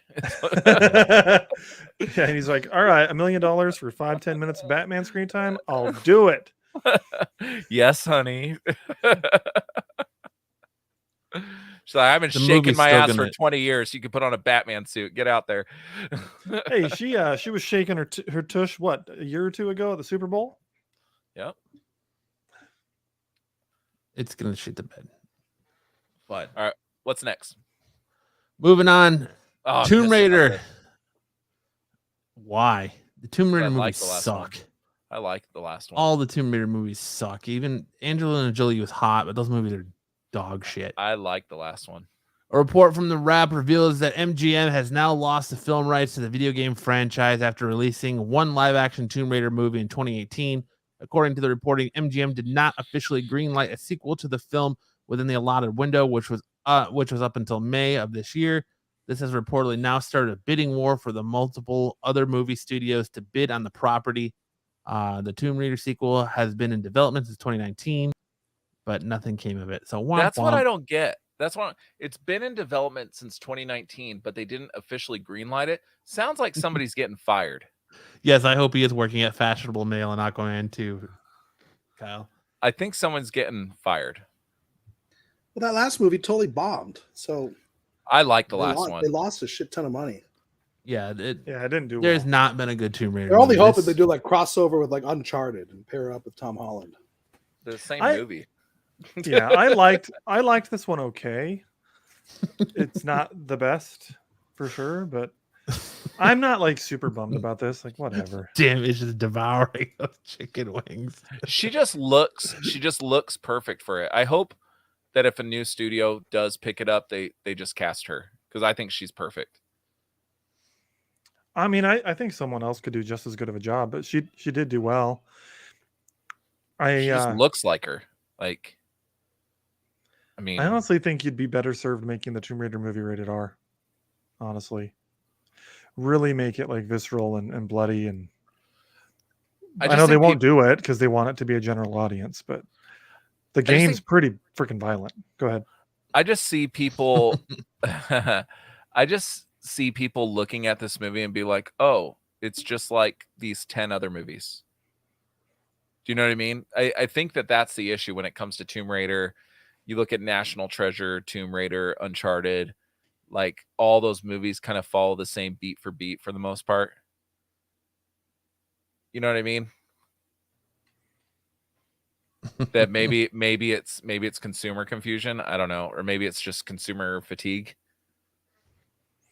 Hartman Could says, be. sounds like a person who'll end up saying, I don't know, I was fucking a computer graphic 10 years from now.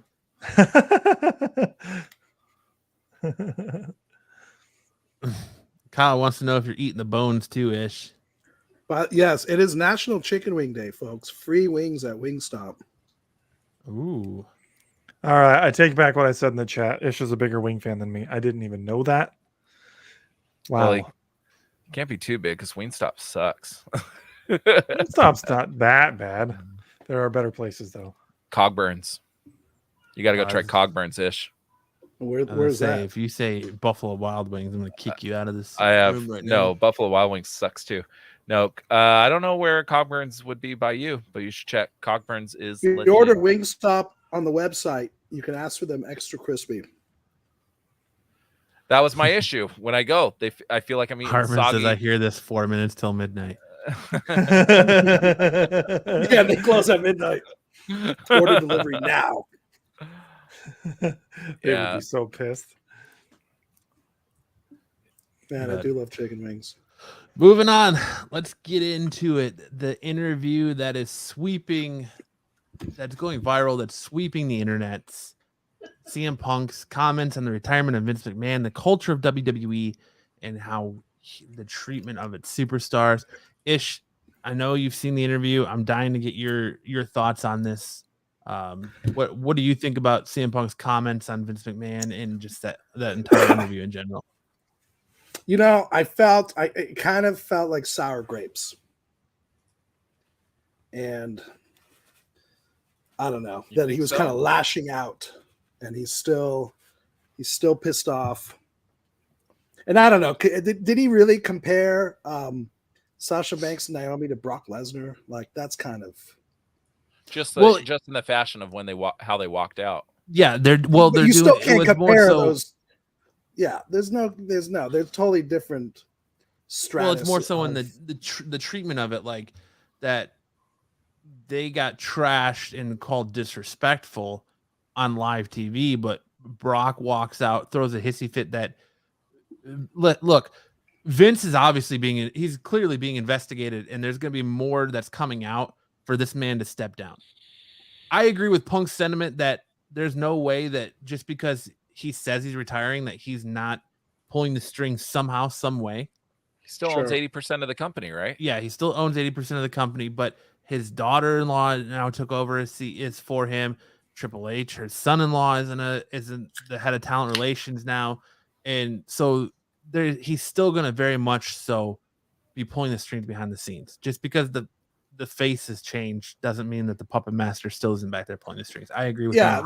Yeah, they need to get rid of all this really bad PR, basically. And I also agree that the way they traded Sasha and Naomi for walking out, for being mistreated by creative, they should not have done that because they did not do it for Brock. You know, Brock wanted to take his ball and go home before they gave him a new contract and begged him to come back to the show. Like, I agree a lot with Punk's sentiments. It's coming from a WWE fan. I want to see it change. I want to see the culture change. I want to see the product change. I want to see, better from WWE. But what were you he got trashed. I can't argue with that. Right? Yeah, we want to see better. Who got trashed? CM Punk. Yeah, they took him through the ringer when he took his ball and went home because he had a whole lawsuit against the WWE doctor that he didn't touch on, but yeah, he pretty much got put through the ringer when he decided that he was going to walk away too. But I mean, there's been other wrestlers that have taken their ball and went home. Stone Cold Steve Austin did it because he didn't want to job out to Brock. This isn't the first time this has happened. It's just big news because Vince McMahon, the all powerful Vince McMahon, who is the face of professional wrestling, says he's going to retire. And it's easy to pin this all on McMahon and paint him out to be this Darth Vader, but you got to remember all these guys, CM Punk included, have major egos. And so any sort of bump in that scene in the hierarchy, they don't take that well. And I think that's part of we're seeing that too. And I believe, and I can't remember who, but the whole Sasha Banks stuff, there was other wrestlers from the locker room who were saying, well, there's another side to the story, and that Sasha and Naomi were kind of acting like over entitled, and they went against something that was already like pre-planned, pre-written, and and that they claimed that like, on the day of, the rehearsals were dangerous, or I don't remember what it was, but yeah, they basically said that Becky Lynch was unsafe. Becky Lynch was one of the wrestlers they said were unsafe and that they didn't. That's kind of come on. One of the 4 horsewomen, the pillars of this division right now. So I feel there's soap opera in the background with these people. Like I said, they have massive egos. They have their own little soap opera. It's like almost like kayfabe within kayfabe. But Brock kind of looked like he threw a hissy fit too. He essentially did.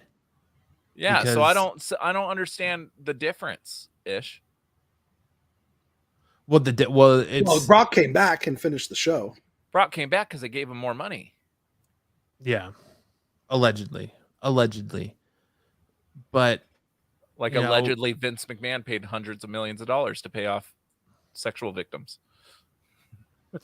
Yeah, so like I said, and when this full interview, I announced at the top of the show, the full CM Punk Jade Cargill interview is going to drop tomorrow, Saturday, 7:30 p.m. Pacific time, right here on the channel. You'll get to see additional comments he made about the Sasha Naomi situation and how all that went down. And then the full Chris Jericho interview is going to come out too. And Jericho talks about it, but he's got a very different perspective of it too. Like, he doesn't talk about them leaving. He just says, they're doing their thing. It is what it is. I'm here now. And he's very AEW focused, unlike Punk, who had no problem taking these shots. But as a wrestling fan myself, I very much support what Punk says and agree with him a lot too, because you shouldn't go on TV and trash Naomi and Sasha and say that they're unprofessional, but then you don't do the same thing when Brock's throwing hissy fit and actually takes his ball and go home. Naomi and Sasha were. This isn't the first time Sasha did this because she's done it like last year after WrestleMania when she dropped the title to Bianca Belair. So this isn't the first time she's done it, but it's the first time Naomi's done it. And like, still, Brock threw his hissy fit and went home. Sasha and Naomi were there. They were sent home. Brock heard Vince was retiring, said, fuck this, and tried to walk out of the show. And they had to offer him more money, allegedly, to come back. Like, we don't know what happened because we're not behind the scenes, but I still feel like the commentary team should have made a comment about that as well. If it came out that Brock was leaving the show, they should have addressed that as well if they're going to address their female superstars the way they did. Let me ask you a hypothetical, Matt. If CM Punk was, let's say, let go or kicked out of AEW, and WWE was like, yeah, we'll pay you big bucks to come back, do you think he'd go? No, I don't. You think he'd just rather Yeah, because retire? I don't think it's about the money for him. Like, he had his run in WWE. I think he'd go back to writing comic books and stuff. Like, he's already got a comic book deal lined up whenever he wants it. I think he'd go back to doing that before he went back to WWE. I think the only reason he came out of retirement to work with AEW is because of what they're trying to do, what they represent, the young people coming up. Exactly what he said, like the culture shock, the change. He's there to be a part of that, and I don't think going back to movement. Yeah, I don't think going back to WWE is anywhere on his mind. I honestly think that if he was given a big bag of money, he would tell him no. I mean, it depends on how much. Of course, money talks. So if it's like fucking like, $50 million or something like that, I think he goes back. But it depends on the sizable bag of money that, it'd have to be like a number that nobody could walk away from. I feel like these two competing entities, AEW, WWE, it's almost like become like politics, Republicans and Democrats. Like, well, wasn't that what it was back in the day? WCW, and it's just a lot of BS going on. Six Things says Punk would go back if Jack Tooney was in charge again. I don't know if he would. What were you gonna say, Lance? Isn't that and that's same no as on the what it was cheese, back in the day? way.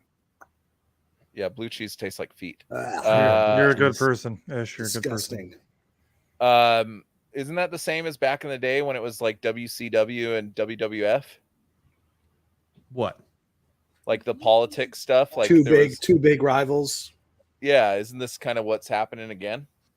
No, because AEW isn't on that level that WCW was. Like, but they could get to that level eventually, yeah. But they're not. They sell out smaller arenas, but they're not selling out massive arenas like WWE is. Like, there's a reason that, they didn't go to MSG in New York. They're not selling out massive arenas the way WWE is. So it's not even on the level of competition. WCW versus WWF at the time.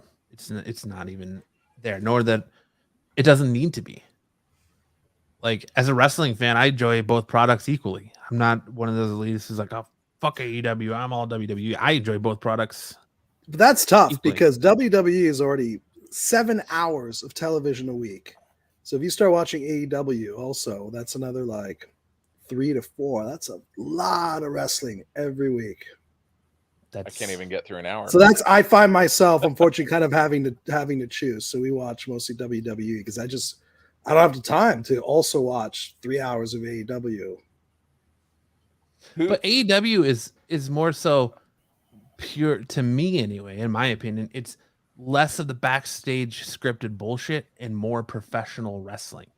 Like, I feel like WWE has become more of a soap opera with the backstage antics and the backstage scripted bullshit and less wrestling. Like, you can have a 3-hour show and maybe have 20 minutes of actual in-ring wrestling, where AEW is the opposite. You have way more in-ring wrestling than you do promos and backstage bullshit. So they serve two different demons. Exactly. Yeah, but to be fair, how many times did CM Punk come on AEW? They devoted like 15 minutes to him, and he didn't even wrestle in that show. It was just him running around playing the song. Well, it's So because they milk that he's- shit too. Just as he's easily. a draw. I mean, he's a draw. People want to say Absolutely, yeah. People lose their this minds. interview is exactly Punk, dude. Like I showed you the pipe bomb incident. Like this is Punk. This is what he does. People tune into him to see what he's gonna say next. He's People outspoken. hang on every word that he has to see what he's gonna say next. Who's the biggest star for the WWE right now? Still active or just, Active. like Probably full Roman time, Reigns. part time? Like I think there's a Who's their biggest marquee star? I mean, I don't know what John full-time. Cena. Because like if I You wouldn't remember say Roman correctly, like Reigns? Active right now, I would say it's Cody Rhodes. I don't think it's Roman Reigns. I'd say it's Cody Rhodes. Cody Rhodes, definitely, yeah. so but, like because if I remember correctly, I'd say from when 1A, I was a- 1B. Roman Reigns, Cody Rhodes. Sorry. Yes. when I was a kid, like the big thing was Hulk Hogan jumping from one to the other, and that's like what kind of put both of them in that upper echelon, both divisions, I guess. I don't know what you call it, both federations or whatever. It was that acquisition of Hulk Hogan. Like if AEW comes out and makes a play to get WWE's biggest star, like do you see it as more of a rivalry at that point? Then yes, because then they're making that WCW power move because WCW was around for years. what really put WCW on the map was that the biggest star in the industry, Hulk Hogan, walked away from WWF and went to the rival in WCW. So I mean, you would need like even Daniel Bryan, who's a big name, wasn't big enough to do it. I think Stick was saying Brock Lesnar is the biggest draw in WWE right now. He is a big draw, yes, but I think John Cena is bigger. It would be like John Cena. Like you named those other people, and I'm like, who? What? I know Brock Lesnar because but he it fought feels UFC. like those two are like cameos now, and not really like regular. Well, yeah, but I'm just saying, like it would be they like save him for like you need a big event. Yeah, they bring in Brock Lesnar or Cena. Stone Cold. Yeah, it would be like Stone Cold Steve Austin leaving WWE and going to AEW and wrestling again. It would take someone like that, or like John Cena leaving WWE and going and wrestling in AEW, or Brock Lesnar going in wrestling full time in AEW, not part time. Like I think it would take something like that to pull like the WCW event of the 90s with Hogan going over there. Yeah, like you named a bunch of those people. What Roman Reigns and Chad Rose? What was it you said? Cody Rhodes. Cody Rhodes. The only one that I'm like, oh yeah, that sounds like it would break the internet is John Cena. Like from a cavalier, regular person. Like I feel like that would break the internet. Brock Lesnar, I only know from UFC. I don't give a shit about his wrestling stuff. Well, I mean, you and Max aren't wrestling fans. Like no, I know, yeah, I know. If you're a wrestling fan, then the big names are like Riddle, Seth Rollins, Roman Reigns, Hulk Hogan. Everybody. Like Hulk Hogan was a star. Hulk Hogan transcends. Yeah, that dude transcends. Yes. So if you get that transcendent star, steal them from WWE, bring them on AEW. John Cena's the only one to me that is that transcendent. Or you get the Rock. I think even the Rock too, but like Hogan did what Cena and the Rock did before it was cool because he left and he went Hollywood. He was a trendsetter. Yeah, not great movies, but he was the first really to kind of, him and Piper were kind of the first ones to do that. So, and then Rock is the one that like perfected it. Yeah, The Rock is but The Rock is a bigger movie star than he ever was a wrestling star. Oh, I don't know about that. Oh yeah, I was gonna say I don't know about that. The Rock was has top a lot of movies 10. that are flops. No, but he was the top like was it last year? He was the top 10 earning actor in the world. Because he does so many goddamn movies. I know, but he's huge, it doesn't matter if dude. they're good or not. He just The does Rock, so many movies. The Rock. I'm gonna agree with Lance on this one. The Rock has a TV show on NBC, a hit TV show. Yeah, now he does. Called Young Rock on NBC. He's being considered for presidential nominations. The Rock is bigger outside wrestling than he ever was in wrestling's very niche, dude. Like Max and I don't know a lot of these people you're talking about. We know who the fucking Rock is. You know, but if you didn't, I don't think it's that niche because. But here's where I disagree with you. Trends on WWE, it's like trends in the billions. Yeah, and here's where I disagree with you. if you didn't have Rock in WWE, you wouldn't have Rock the movie star. No, I understand that. WWE perfected the Rock. Like, I understand that, but the Rock, John Cena hasn't even been able to meet the level that is the Rock because of the Rock's movie career. Like the Rock, Lance, is in a here's this. fucking Let's DC wait for movie Black coming out. Adam. Let's see how Black Adam does, and then we'll see Rock's true status in Hollywood. I'll tell you what. But think of how many number there's one hits that name- dude has had. There's one name that made the Rock and is responsible for even the Rock getting into Hollywood, and that's Stone Cold Steve Austin. If you didn't have that Stone Cold Steve Austin Rock feud of the 90s, the Rock wouldn't be shit today. Movies are nothing because he would have never got into movies. Nothing. Like, but the Austin Rock is bigger than propelled Stone him. Cold. I don't think so. I can't even tell you a fucking catchphrase of Stone Cold Steve Austin. I can tell you 4 or 5 of The Rock, and I don't even watch wrestling. Stone Cold Steve Austin is the biggest draw in WWE history next to Hogan. Maybe in wrestling, but I'm saying The Rock is bigger. Well, because Stone Cold's had his own TV shows. Stone Cold has, done a lot of stuff. He's just not into doing movies, so he's got his own podcast. Like, Stone Cold's out there too. You just know The Rock, dude. You just know The Rock because he's in your face so much. No, because The Rock was kind of came on my radar like back when Scorpion King came out. Well, I remember watching The Rock. I used to watch the whatever it was called back in the 90s, the WWF or whatever it was. I used to love watching that, like with Sting and I can't remember their names now. Goldberg. Eddie Guerrero. And was it Eddie Guerrero? Eddie The Guerrero. Rock and I used to watch back then and play the video games and stuff. And I have nothing wrong with wrestling. I just haven't followed it since then. I think it's a cool little Show. world. I like the Big Show. Oh yeah, the Big Show. Yeah, I remember him. Yeah, Sticks. He's in your face because he's a big movie draw. Yeah, absolutely. But he's an A-list actor. Doesn't mean his movies are good. No, they don't have to be big. He's an A-list actor. He is not an A-list actor. Bro, he is. That's the definition of A-list. He's not even an actor. He's a top just a movie 10 star. earning actor in the world, bro. Do you know what that means? Do you know what that means? He is an A-list actor. He is somebody that studios go, hey, we have this new action movie coming out. Who do we really want to get? Who do we really want to get to be in this action movie? Oh, is The Rock available? That'll sell tickets. He is an A-list actor. A-list actor doesn't mean you're. So what was the biggest selling movie that starred The Rock? Not an ensemble like Fast and Furious. Jumanji. But it was a Rock movie. Jumanji. That's an ensemble piece too, but yeah, that was big though. I'll give you that. His face is the main face on the fucking cover of the movie, dude. But he has so many movies where he was the star and they absolutely flopped. Hercules, San Andreas, Rampage. But who does? He cannot carry a movie. Rampage. But who does? Black Adam will be the true test if he can carry a movie. No, bro, on his you own. are 100% wrong. No, I think Ish's right on that one. I think Ish's right on that one. Black Adam is going to judge a lot. Think about what Netflix's biggest movie last year was. Dude, but listen, Red Notice. think about the same Netflix that says they're losing millions of subscribers. Here's your counter to that, Lance.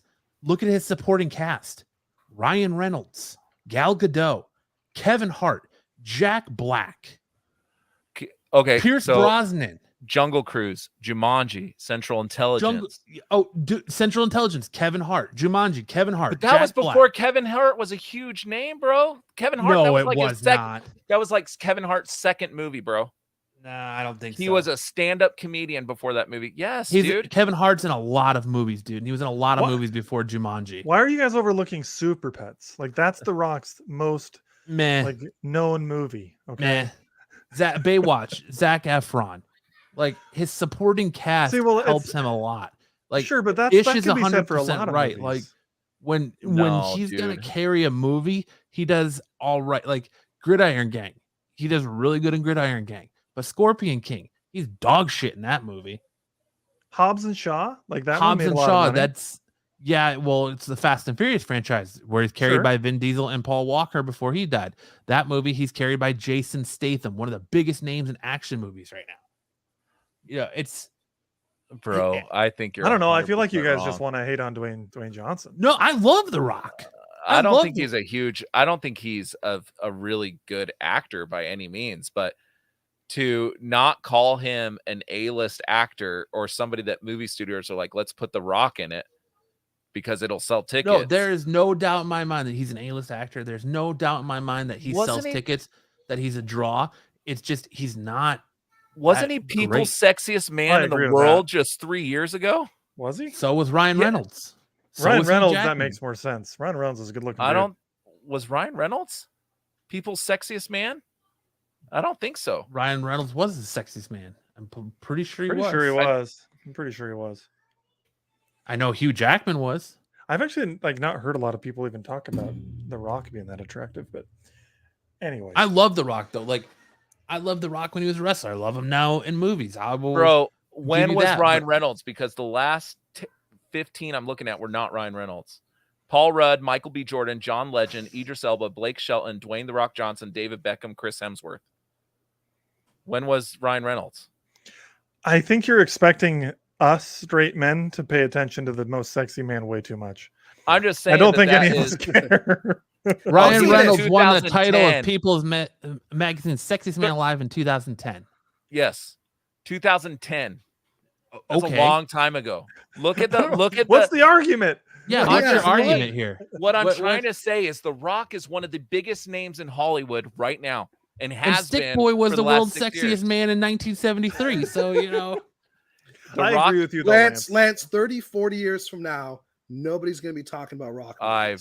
Not the way we still look at like Schwarzenegger movies. There's no way as an action star. I agree with that. He's no way on the same level as like the action stars of the 80s. Schwarzenegger was not transcendent, dude. Schwarzenegger was transcendent. And The Rock is not. The Rock, dude, how many The Rock is popular. I'm not gonna argue how that. Many he's definitely actors popular, but he's not gonna stand the test of time. Those are not classic movies.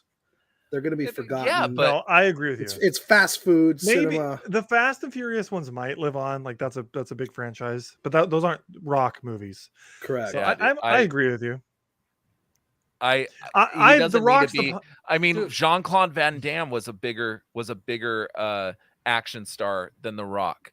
And do you think that the general public, like most people, like have seen some of those Jean-Claude Van Damme movies?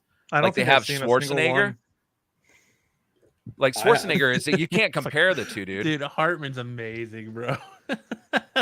He said Lance is arguing that we would have fucked The Rock if he'd let us, and we're all like, "No way, dude." No, I'm just saying that dude, most people know The Rock and not because of wrestling.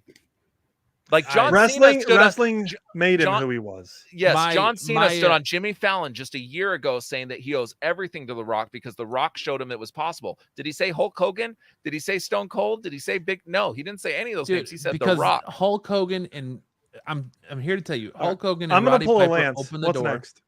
Well, Hulk Hogan and Roddy Piper opened the door. The Rock perfected it. Yes, that's what it is. That's what I said. It's because of WWE that he got there. If it wasn't for WWE, The Rock wouldn't be who he is today. So a lot of The Rock's big draw comes from people that know him from WWE. Correct. But The Rock is making money from people that don't know anything about WWE now. That's where his money's coming from. Yeah, yes. We're not. I think we're agreeing, and you guys are just still arguing. We do this shit often. Often we do this shit. All right. Like I agree he's mega popular, but I will not agree that he's A-list. Bro, what do you think your mom says is? The only reason we know who The Rock is because he comes from a wrestling dynasty family and managed to transition that into a movie career. He got lucky, and it's only because of wrestling. Yeah, that's his fine. cousin Roman Reigns has tried it. That's not what I'm arguing. That's not what I'm arguing. I'm arguing Ish's ignorant shit about him not being an A-list actor. Ish is never going to come on our show again. Stop insulting my Hungarian pal. I don't think it was ignorant at all. I mean, he's an A-list actor. He's not. He's look at him shake his head, bro. We'll look see. at that. We'll see. Black Adam. We'll see if Black Adam can make him A-list. Black Adam's gonna make. Black Adam does like Shazam level numbers, he's fucking B or C list. But Black Adam's got to do like Spider-Man numbers. Can you provide me what you consider B or C list? Because B list to me sounds almost like everyone. There's no movie the stars dude from Saved by the are a Bell. dead thing. It might just be Tom Cruise right now. For a decade, it was like surprisingly Mark Wahlberg. Mark Wahlberg had like 8 movies in a row that made over $100 million, and nobody else came even that close. But there's a list in Hollywood of Brad Pitt. This is why it's called the A-list, right? There's a list in Hollywood when these people are making a movie and they're looking for star power attached to it. The Rock's name is on every single one of those lists. That's how thin the pickings are these days for movie stars. That's not true, dude. Yes, it is. There's so few good movie stars left. So would you consider Robert Downey Jr. an A-list actor? So yes, because he's an actual actor. He's because everything flopped outside of Iron Man, just so you know. Here, let me give Doolittle made nothing. Sherlock Holmes made nothing. Everything flopped. That's not true. The 2 Sherlock Holmes movies were huge hits. What are you talking about? Let's move on. No, they were not. Here's your list of second one flopped hard. Here's the Ish's point. Here's your list of A-listers that are all above The Rock: Leonardo DiCaprio, Will Smith, Denzel Washington, Samuel L. Jackson, Al Pacino. From that right now. But I think those guys have seen their day. Nobody goes, "Oh, I'm seeing the movie just because." Matthew McConaughey, Harrison Ford, Ryan Reynolds, Chris Pratt, Chris Evans, Russell Crowe, Edward Norton, Bradley Cooper. How old is this list? Tom Hanks, Johnny Depp, Matt Damon, Christian Bale, Robert De Niro. How Mark old Wahlberg, is this fucking list? You think somebody's going? You think somebody's saying, "Hey, we need people to go see this movie, so let's put fucking Edward Norton in it." How old is this list? This is going to be a new. Don't confuse actors with movie stars because there's a difference. I'm calling it only right very now. few are both. This is a new brick oven pizza joke. Both. A-list has nothing to do with talent. Every week, someone's going to comment about this. Name some of those names again. Jack Nicholson, Morgan Freeman, Al Pacino, Denzel Washington. From the top. Leonardo DiCaprio, Will Smith. This does sound from the 90s. Dude, but look at it. They're all recent Oscar winners. Leonardo DiCaprio recently won an Oscar. Will Smith recently won an Oscar. Denzel Washington recently won an Oscar. Samuel L. Jackson, Al Pacino, Morgan Freeman, Jack Nicholson. Okay, Samuel L. Jackson, you would call him he's A-list, dude. 100%. Yes, because he puts butts in seats. The dude's never won an Oscar. I'm just saying. Have you watched Hitman's Bodyguard? He is a travesty in that movie. These are all A-list. But have you watched The Rundown? Have you watched The Scorpion King? Have you watched Rampage? Have you watched San Andreas? The Rock is atrocious in almost every movie he's in. Yes. See, Sticks Boy, the best Rock movie is the one with Sean Connery. dude, a lot of these actors are trash. I mean, Paul Rudd plays the same dude in every movie. But Paul Rudd's a fucking treasure. Yeah, don't you dare badmouth Paul Rudd. I love Paul Rudd, but could you honestly call him? Could you honestly call him a good actor? He's the same character. Even Ant-Man is the same character that he is in every fucking movie. I disagree. There's a lot of Paul Rudd movies where he plays. It's not always like that. I think he's talented. He just doesn't get cast in. Yeah.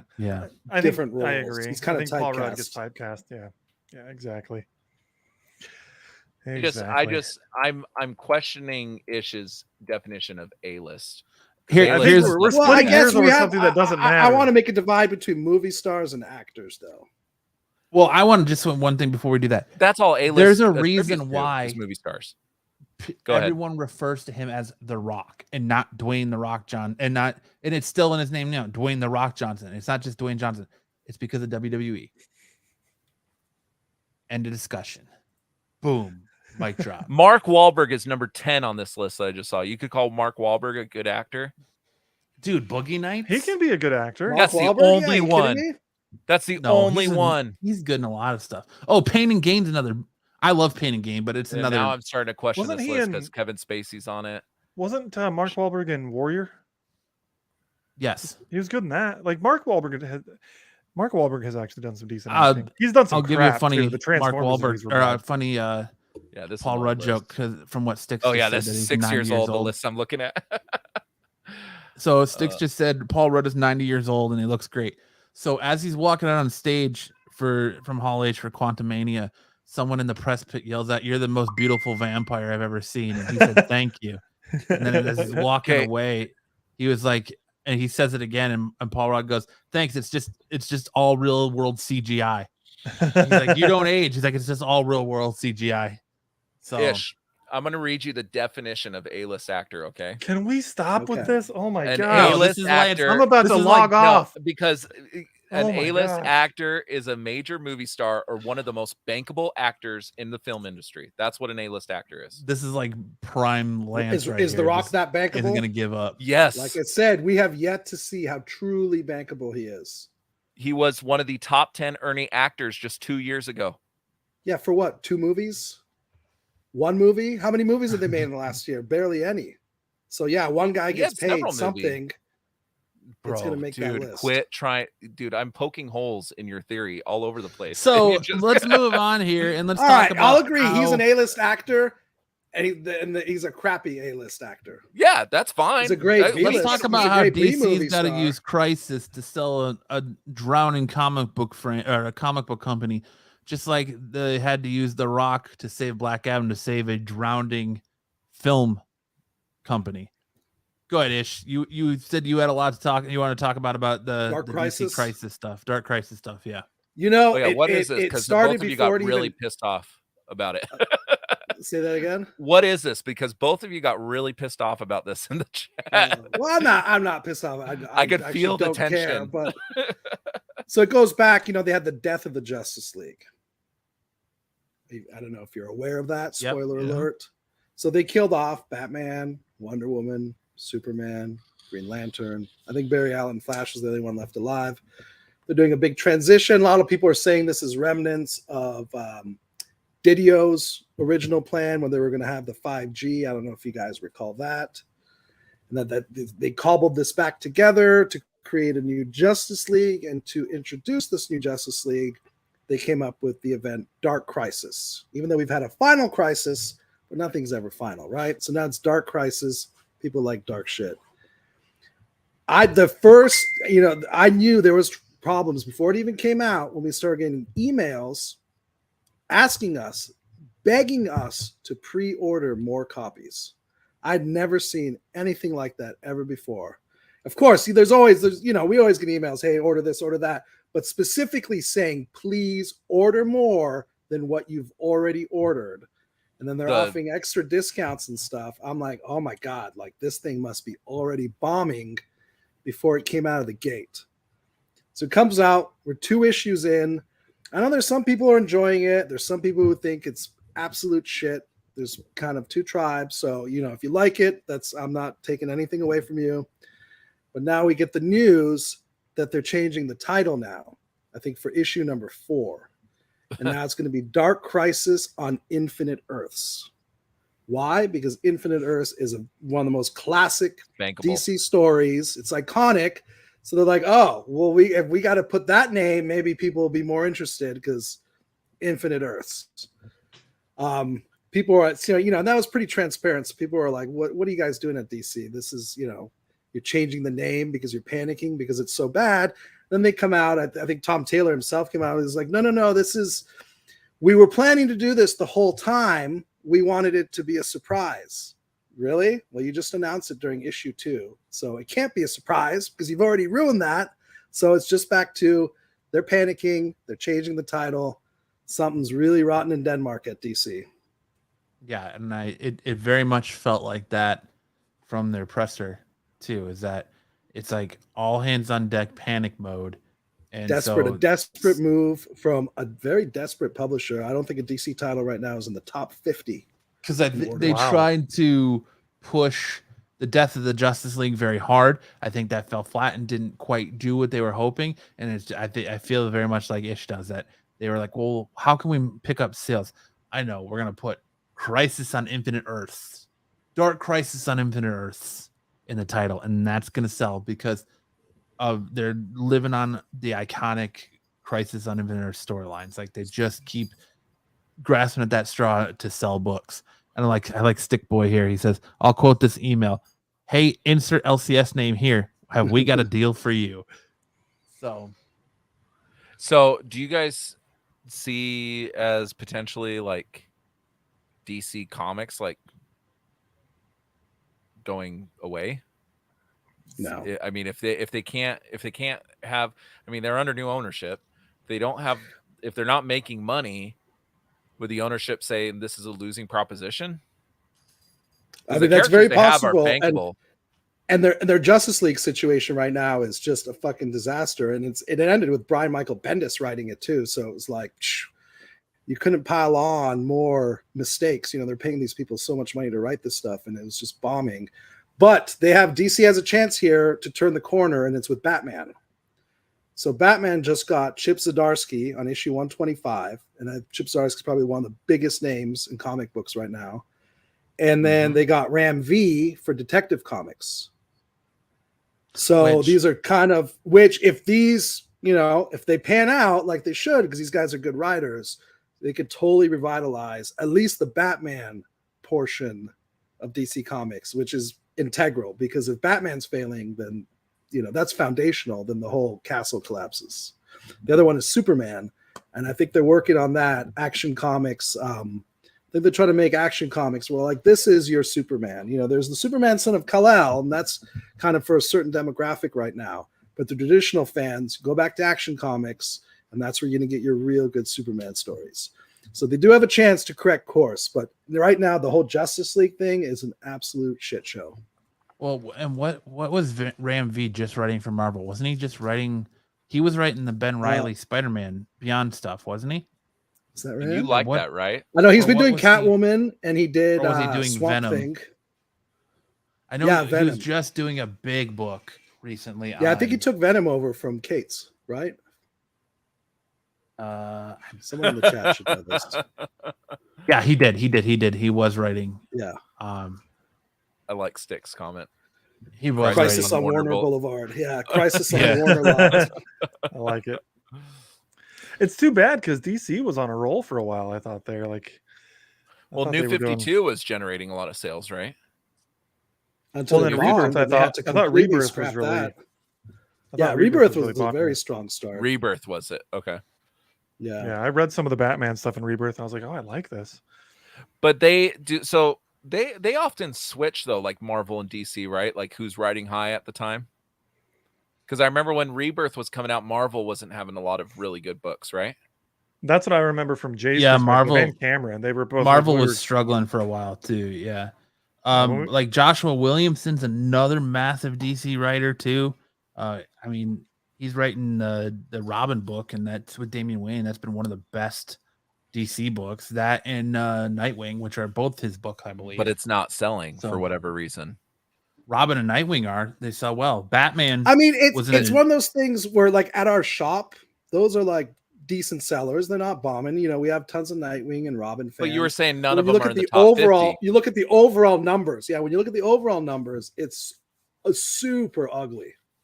Do you think that a lot of this speaks to the success of the movies?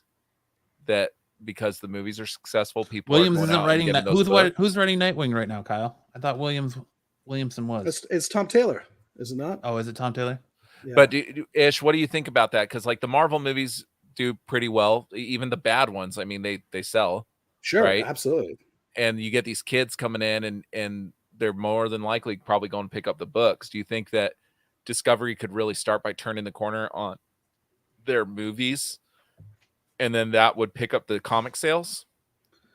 Possibly. I mean, when you say kids, if it's younger kids, I mean, honestly, a lot of comics, most comics aren't for young kids.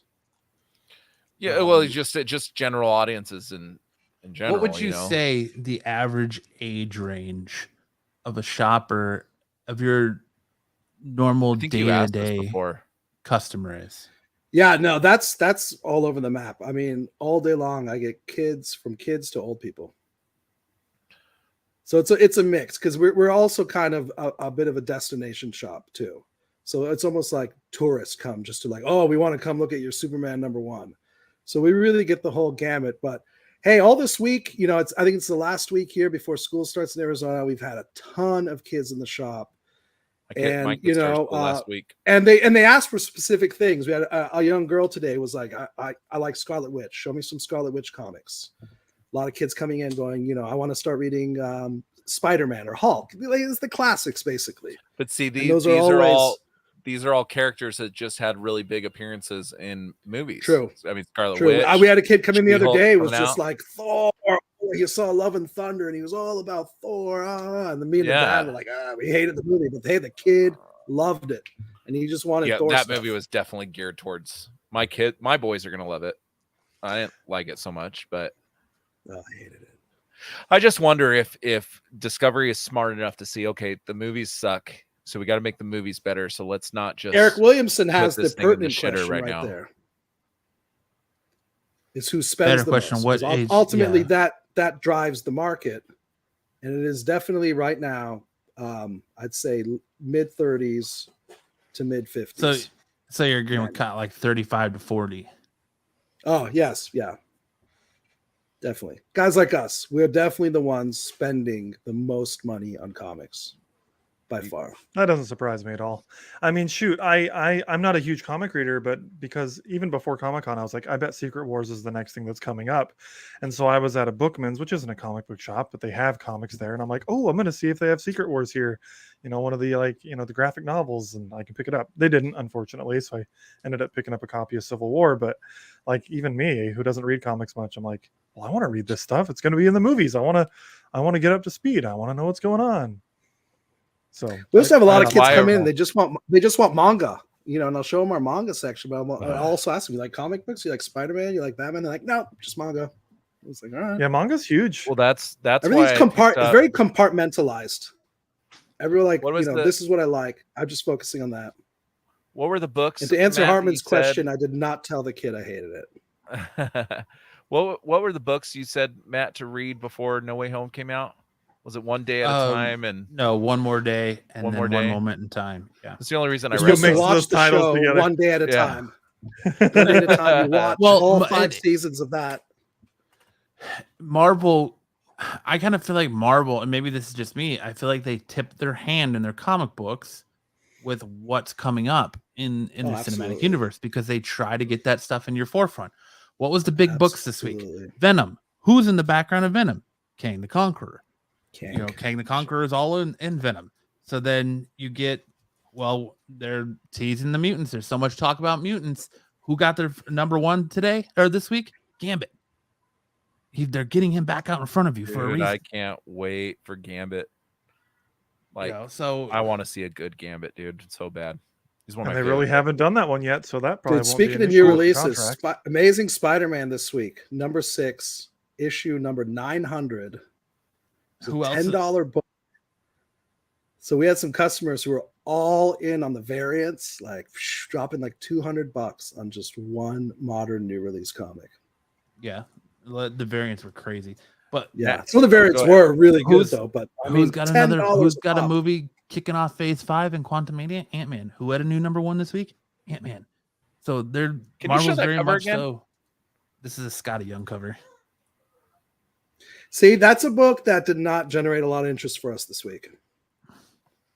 I Even did though not it's the sell- first I did appearance not of sell like a lot of Ant-Man 2050 or something like that. Is it really? I have no idea. Yeah. But yeah, there was not a lot of interest in it. We don't sell a lot of Ant-Man for some reason. Max, to touch on what you were saying, that could be a character that we see. I wonder, because they did have Channing Tatum casted, Yeah. so I don't know if that would. You ain't gonna see Channing Tatum play that character. No. What I'm saying, what he was saying was, is that subject to this 2025 rule? This contract thing that they can't cast new people in these things until 2025. They did have Channing Tatum cast, so I wonder. Yeah, maybe. If he's part of that. I wonder if that fell through because his movie technically never got made. It was getting written. They were like on the 3rd script of it. Yeah, but there's a ton of movies in Hollywood that get optioned in or get scripts but never get made. Like, but I mean, he did sign a contract. They had him come up in the big Sony or the Marvel Sony event or Fox event. Do you remember that? Like he took a group photo with the rest of the X-Men actors. Yeah, it was supposed to be a big thing, and then I think it's still possible that he could show up as Gambit. If they feel that that's what the fans want. I don't think that anybody really wants that. I think Sticks says his contract was voided. Well, it's this. I didn't know. Sticks knows because he's a Doctor Who fan. But the fan art I saw of him looked really awesome. Do I think that he can do it? No. He could convincingly be a man that women swoon after, considering that's just. Although The Lost City is a funny ass movie. Oh, it is. Channing Tatum does some fun stuff. He's a I funny don't guy. think he's not a good Gambit choice in my opinion, though. Never was. But anyone who's that passionate to play a role, you got to give them at least a chance. Yeah. Someone who's been lobbying to do this almost like a decade now, that he wants to Like he just came out to be Gambit. There was Like, a hey, interview. you Yeah. might have some magic there. There was an Maybe. interview that came out like maybe 6 months ago Magic saying Gambit. that he can't even watch Marvel movies because it makes him like super depressed and shit because of his Gambit Who movie. fucking who? He's wiping his tears with his $100 bills. All I know is that if you guys are excited for Wolverine, dude, you got to watch Blackbird. That show is fucking awesome. Is that the one on Apple TV? Taron Egerton, yeah, it's fucking so. I was I going to bet be you is it watch about a that. Canadian with claws? No, it's just Taron Egerton, and he's actually pulling off a pretty decent American accent. So, kind of renewed my idea. Well, what does that maybe have to do with pull up Wolverine? what I'm saying is it renewed my. If you let me, It would be a fucking finish- Canadian You should accent, have a Lance. Canadian accent. Yes. He's I xenophobe. know that. But they are Listen fairly to my similar. words. Okay. What it tells me is that he can do something other than a British accent. What I'm sorry. What you cut out? What does it tell you? That it Oh my goodness. That's what it tells me, motherfucker. still fucking hear Rude. me, you motherfucker. No, we can't. Oh, my thing didn't say muted. Oh well. Because he booted you. Yeah, I booted you. For the longest time, I thought he couldn't do anything but his original British accent. And he pulls off. It's eggs, Oh my eh? God. Come on. Oh no, Blackbird's awesome. You should watch it. No, what's awesome is Paper Girls. Go watch that. I did see the trailer for that when it was. Did you watch it out. already? Really? The first season is already out. They released all of it. I'm on like episode 4. It's Yeah, but it's I good. wanted Really, to watch really that good. one. And super good. We got We anything else to have touch a on? Paper Girls #1 9.8 in the shop. Ooh, Just trying to strike when the iron's hot. just waiting for me to. Is come that by. pretty? Is the show? If I remember, because it's been a while since I saw the trailer. It's pretty gritty, right? Like, is it kind of their new attempt of like another gritty comic book thing, or? It's like no, it's not gritty. It's more like Stranger Things vibes. But it's not like hard R rated or anything. No. I just can't remember. It's been a while since I saw the trailer. No, it's more like sci-fi, time travel type stuff.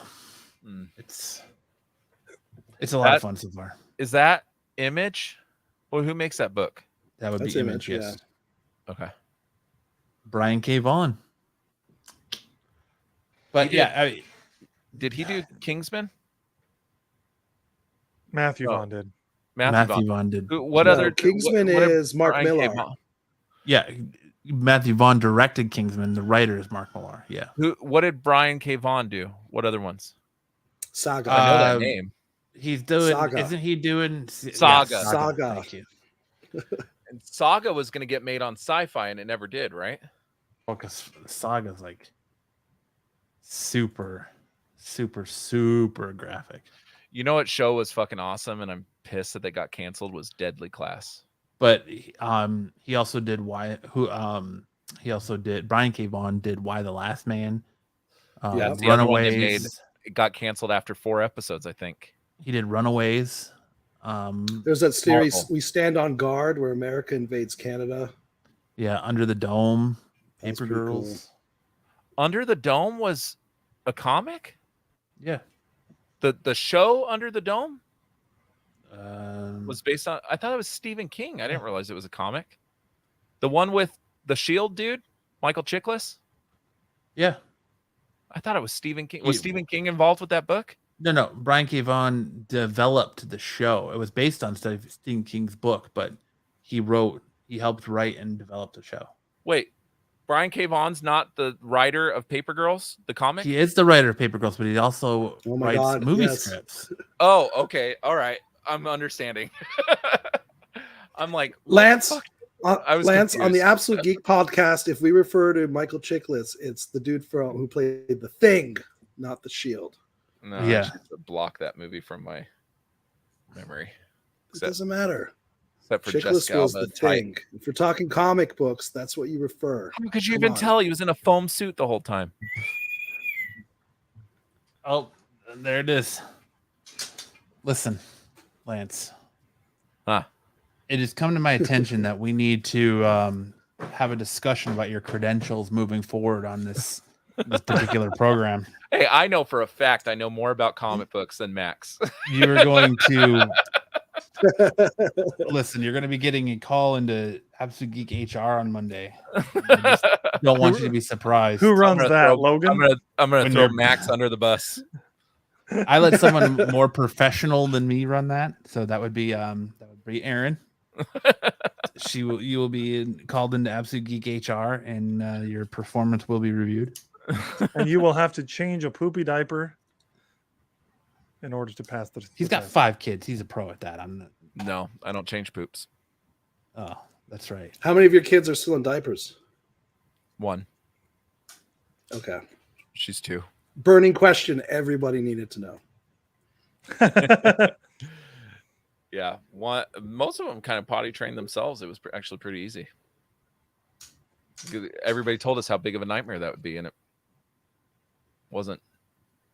But just don't be surprised when you get the email to appear in front of HR. I'm just saying, if I get called into HR, I want there to be a 100-question quiz, and I want to see if Max or I get a better score. Because I guarantee. I don't know. I think Max. I'm very good at Wikipedia. Okay. Closed book, bro. We're gonna have a proctor watching you on your webcam. No, I'm just saying I've done enough Wikipediaing over time that I might do better than you think. So you knew. So you even though I haven't read the books. You were following the Brian K. Vaughan conversation. No, I can tell you right now that if you use the phrase "I read an article," you're gonna automatically fail. Fuck you, dude.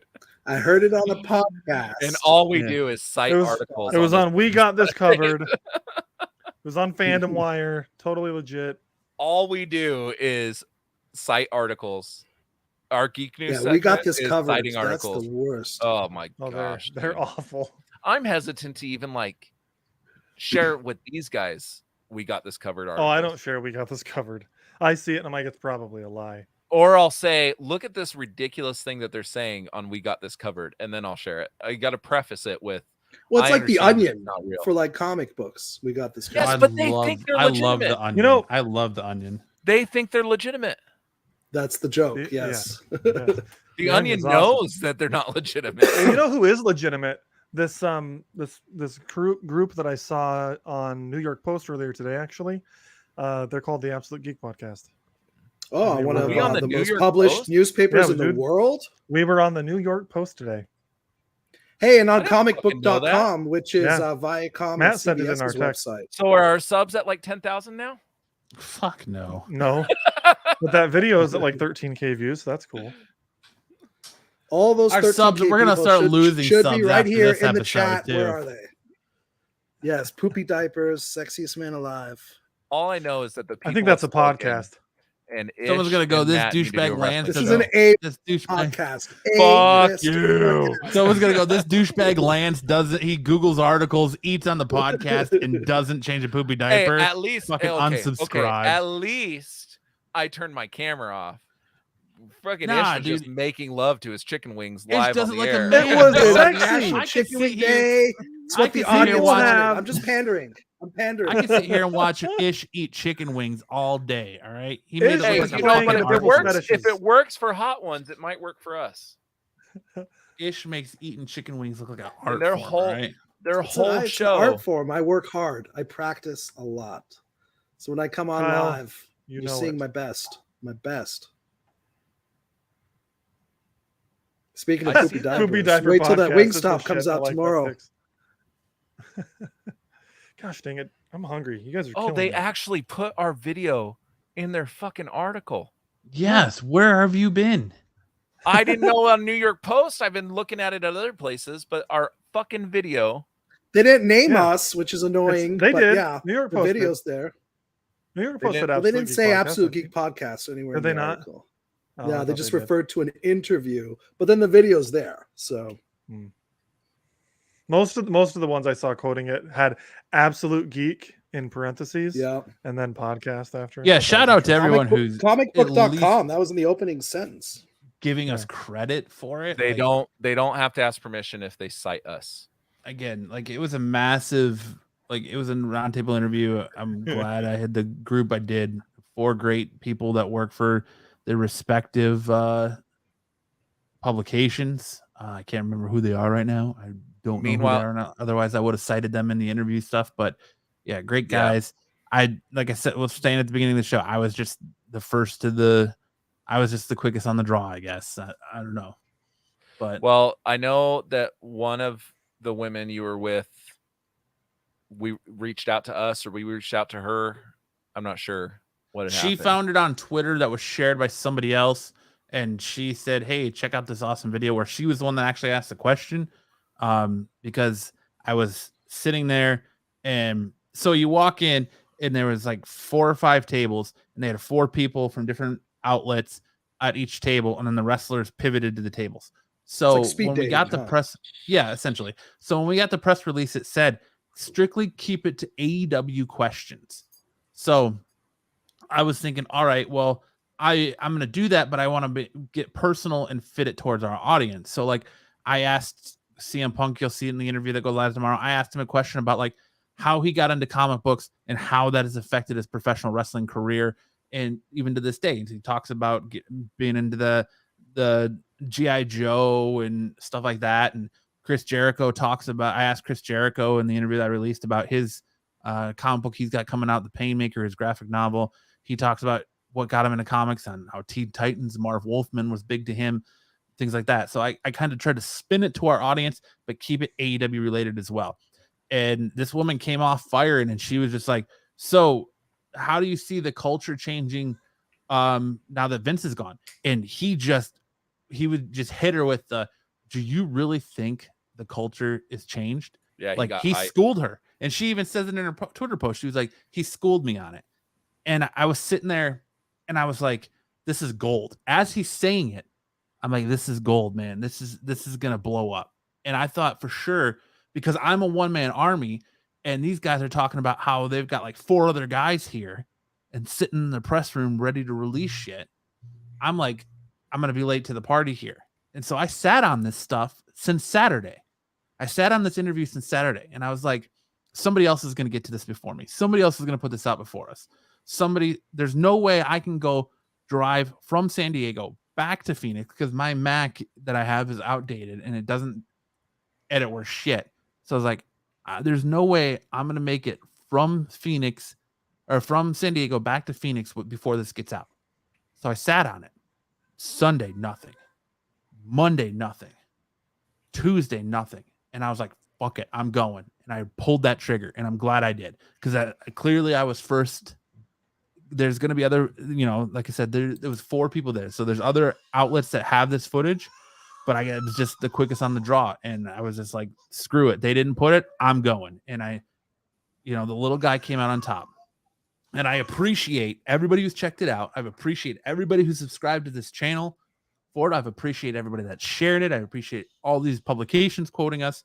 What I don't appreciate is when somebody with 1.7 million subscribers rips off our video, uses our audio, uses the video, and puts their watermarks crudely pasted on our video, but forgets to remove ours.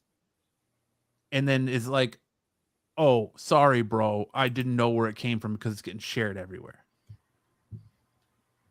Cool. Like, you can find the source. I appreciate everybody who put it in their timelines or their messages and sent it to us on Instagram, all that shit. That's so awesome. I appreciate all really the love do and have support. the best fans in the world. I appreciate Pete from Renovision for messaging us and bringing it to my attention that guy was doing that. Because it was hidden in the middle of his video. Yeah, awesome.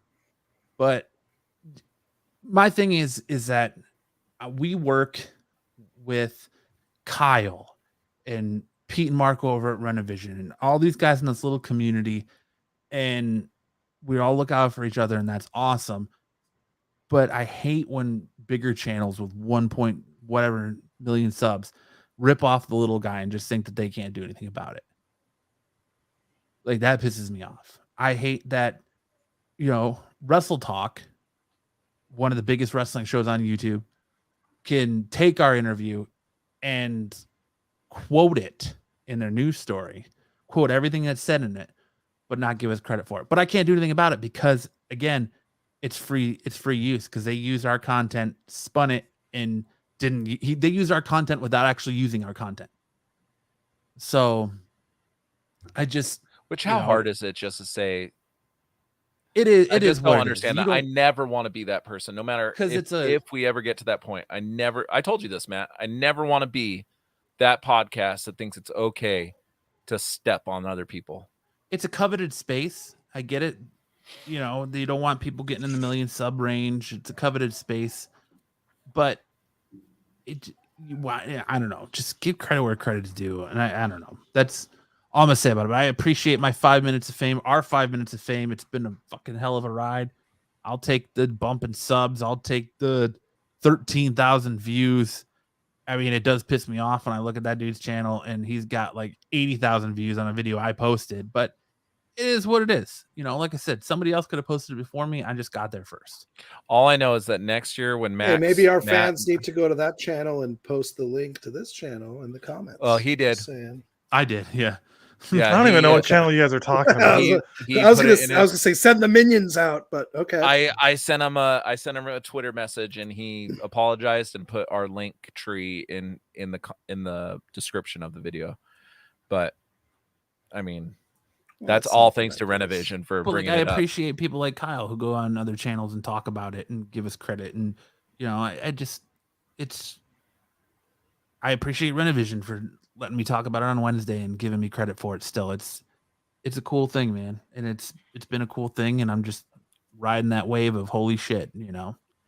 All I know is that next year when Matt, Max, and myself go to San Diego Comic-Con, we are bringing a shit ton of T-shirts just to give to these fucking interviews because my stupid ass ain't done anything viral before, so it's just golden.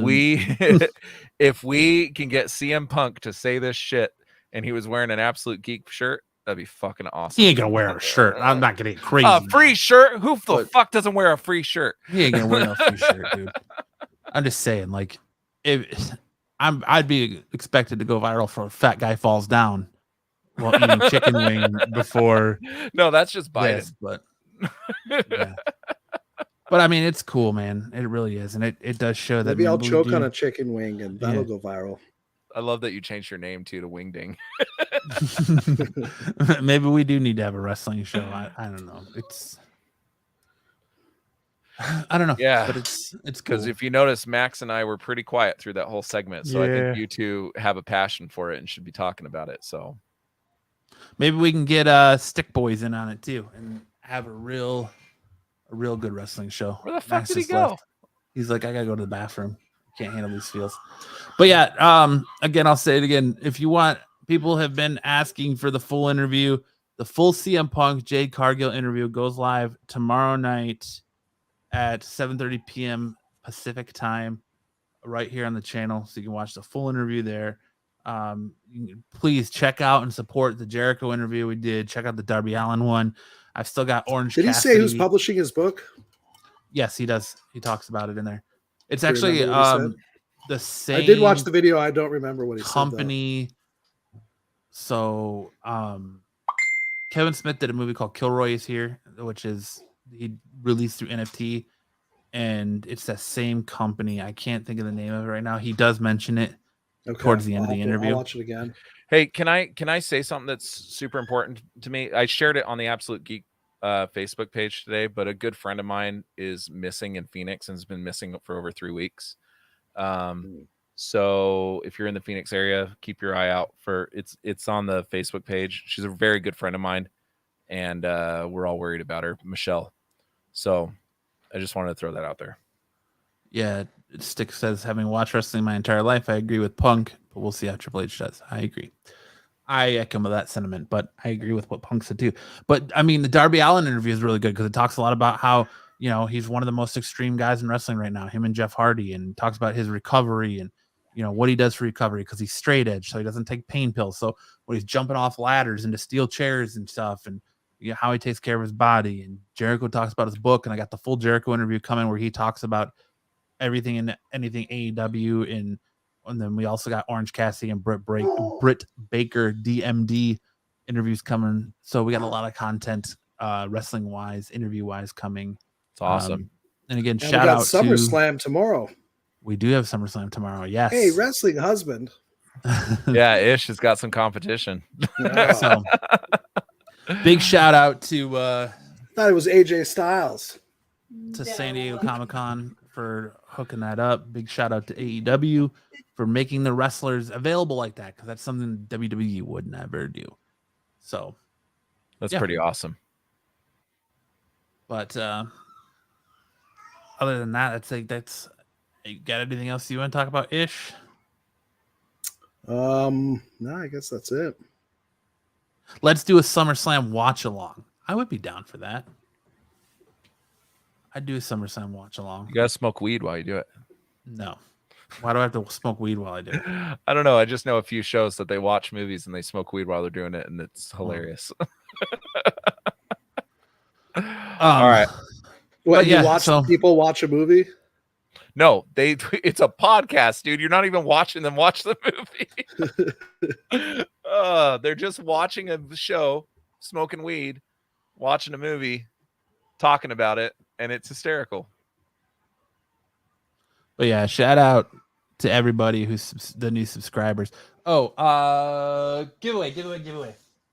So I said it last week that I have a giveaway to do this week. Tyler Kirkham Judgment AVX versus Eternal Judgment Day 11x17 print signed by the man himself, Tyler Kirkham. That we're gonna do a giveaway, and the giveaway is going to be leave a comment down below on this video of what movies you think will come in phase 6 of Marvel, and Ones next week that haven't been named. yeah, next week we will put them all in a we will put them all in a random generator, and we'll pick a winner, and I will ship out that Tyler Kirkham print to you. And we got some other good stuff to give away too. So I know we got to give away some shirts that I have, things like that. So yeah, good things coming, guys. Good things coming. But Sounds great. So I had a guy come in to the comic book store, Fantastic Worlds Comics in Scottsdale, looked around, saw our almost 100,000 comics, and he says to me, "So people still buy comic books?" seriously, Fucker, that's your whole Yeah. store. I'm like, yes. We have a store to facilitate that.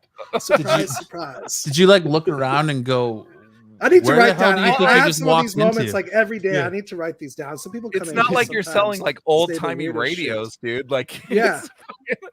I'd look You're around and be like, selling newspapers. No, You nobody know- buys them. So we just kind of stand around all day and pay rent, and nobody buys comics anymore. It's essentially Clerks, but a comic book store. Yeah, that was pretty hilarious. Oh my gosh. look, people are giving us ideas for So, content. full right there. disclosure, turns out the dude has Justice League 1 through 21, and he's looking to sell. So we're all like, we'll accommodate. All right, we'll hold our comments until after you leave the store. Yes. I say we Stick should just set up a it camera. should have said, "Oh, this is a library." Yeah. Aaron, we absolutely can hear Logan, and that's okay. I say we set up a camera in Ish's store and just watch him work all day. I think that'd be hysterical. What is it going to be? Big Brother, Fantastic Well, World, we No, already, it's we the already comic have book that. man. or like Below Just need to Deck, link into or- our security cams. Yeah, You know what? maybe We Below could do Deck, like Fantastic World. like the Kevin Smith show, Comic Shop Men. Yeah, that's what I was just we thinking. have that cast of characters that almost some come in almost daily. Yeah, dude, just start hang out filming for those things. hours. I'll make a release for you. Weird conversations, awkward conversations, hilarious conversations. Is that when you have this lady Attila once came in take and them out? asked me, have I ever heard of a character? Have you ever heard of something called Marvel? That's what she asked me in the middle of the store. What? Yeah. She's like, my Wow. son likes something and it's called Marvel and I have to buy him Marvel. It's like me going into a freaking burger joint saying, have you ever heard of a cheeseburger? Or beef. Yeah. Meat? Do you know Have you ever heard of guys, beef? meat? Are you aware of meat? That's funny. Fantastic Worlds LCS season 1? Bill would be a good Eric character. Williamson, you could be part of the cast. Bro, you should do it. I looked it'd for be Bill's hysterical. booth when I was at San Diego, but I was all over the place, and I didn't really even get on the floor all that much. Everyone knows Attila would be the breakout star. Yeah, I was gonna say Attila would be. Is that when you call him out of the back to chase him out of there with a ruler or something, like a big yardstick? It's a big yardstick with a steak knife on the end. And he just chases. Yeah, he them just out. runs at them with He's their scissors in each security. hand. Yeah, he's their security. Yeah. That's good. No, he'll run. People like come into the shop and he'll run to the door. So you just walk into the shop and all of a sudden you see this 3-year-old toddler just racing right towards you. And he's still in the phase where he's got to keep his hands up when he runs because he doesn't have his balance yet. So you haven't seen any other person, just this kid coming straight for you. But they do not have to be subbed to enter. All they have to do is leave a comment down below. I put that in the private. I know. I'm answering your question. I'm clarifying for them. You don't have to be subbed to us Screenshot to this enter. private convo and show But it. it'd be Yeah, really just- nice if you were subbed. Yes, it would be, but just leave a comment below what movies you think are going to come in Phase 6. My kid is going nuts. We will do a random generator next week. We'll pick a winner. I will ship that poster to you. Yeah, as a thank you for just leaving a comment. And the winner is Lance Speroni. Matt and Lance or Max. Oh wait, Stick Matt says and I Max just need still Matt and need to Max to friend friend me on Sticks Boy. Facebook, and my AGP collection will be complete. Took me like a minute I to have- figure out that it was Sticks Boy when I got the friend request. I was like, I have "Who no the idea hell what your real this?" name is, buddy. So you're gonna have to send me the invite with a private message. Yeah, I typed in Sticks talk to send him a over you. message a couple weeks ago, and it went to like his Instagram or something. There she is. She wanted to make a cameo so bad. We'll just her up here. Logan. Yeah, I don't know if you guys could hear my son. He wanted to make a cameo. He was in the right You gotta outside do my the door cameo. earlier. Attila always used to make the cameos on MCM back in the day. Yeah. You're all done So you go talking back now. one day and be like, you were on 'Cause now she's got TV. daddy. Yeah, camera shy. But she Yeah, wants to eat my microphone. Last week, James was in the start of the podcast and kept putting Max's microphone in his mouth Oh yeah. That's what and that's stealing what your Logan's headphones trying and to do. stuff. Yeah, he took the whatever this is called, Pop the filter. cover, the pop filter. Yeah. Windscreen. He or took that whatever. off and just threw it across the room. I was like, I didn't know where it was. The whole show, I didn't have it. So hopefully Thanks the for- S's thanks for weren't too coming. bad. Well, we'll see you again when you're an A-list actress. You've hit the big time, kid. That's all I'm gonna say. Do you know who I am and what publications my name was just published in? Like, no, I'm just kidding. But Yeah, that fucking New York Post, dude. That blows my fucking mind. so yeah, what else do you guys want to see? I mean, we're seeing wrestling podcasts. We're seeing. I want to do a watch along with wrestling. I want to do a movie watch along podcast. Fucking share your ideas, man. We're open I want to to all do kinds of backroom we need to casting do couch. we need to do a Star Trek review. Next week, I will let you. A Star We will- Trek themed episode. I don't know if I can give you a whole episode. Well, not the whole episode, but I don't know if I let's can give put you a something whole. like That's in a the lot of thumbnail, Trek. Like, Listen, there you is know a why lot we of keep Trek a out there. phaser? You know how we keep a phaser gun in the case? Oh, it's one of the best lines for fanboys. To set out You don't Trekkie even- bitches like you. You don't even have to say the whole fucking thing, and I know what movie that's from. Right. But I don't. Lance, would you agree? Strange New Worlds. is up there Oh, as yeah, one of the it's great. best shows right now on a streaming platform. I haven't liked any of the other shows really. Wasn't a big fan of Picard. Wasn't a big fan of Discovery, but I like that one. Okay. Yeah. So I mean, Picard everything season else. 1 was really good. Season 2 was fucking poop. I think I just need to give it a chance. Like I watched a few minutes of it and got bored of it, and I just If you haven't like gone back Strange to New it. Worlds, Discovery season 2 is where it all starts. That's worth checking out.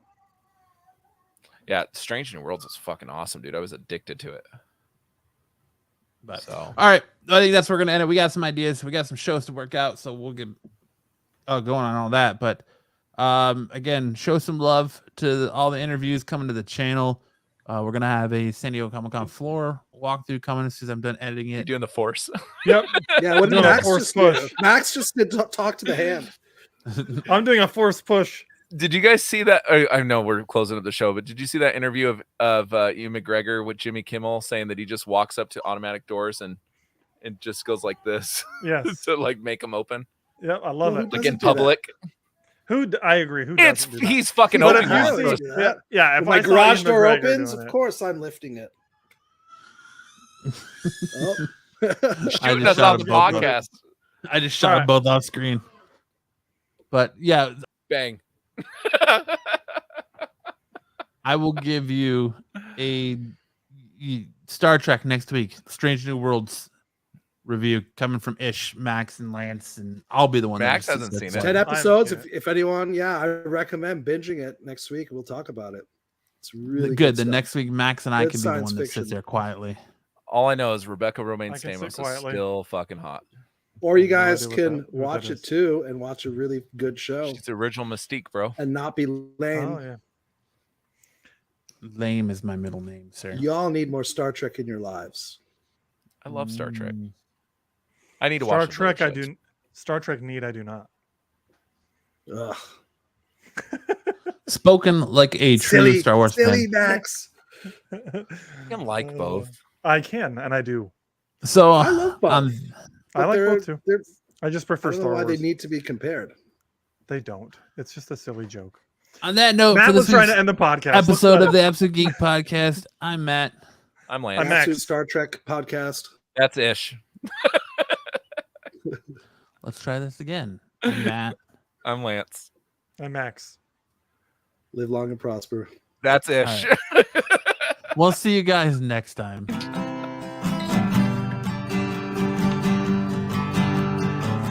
All you freaks and geeks,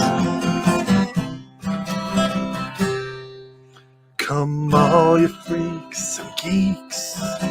Let's listen to Absolute Geek. absolute geek, We'll go ahead and spread our cheeks spread the cheese. and drink And some we're for Cosby absolute- wine.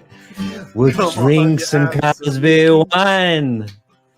It makes me feel real fine. See you next time on the Absolute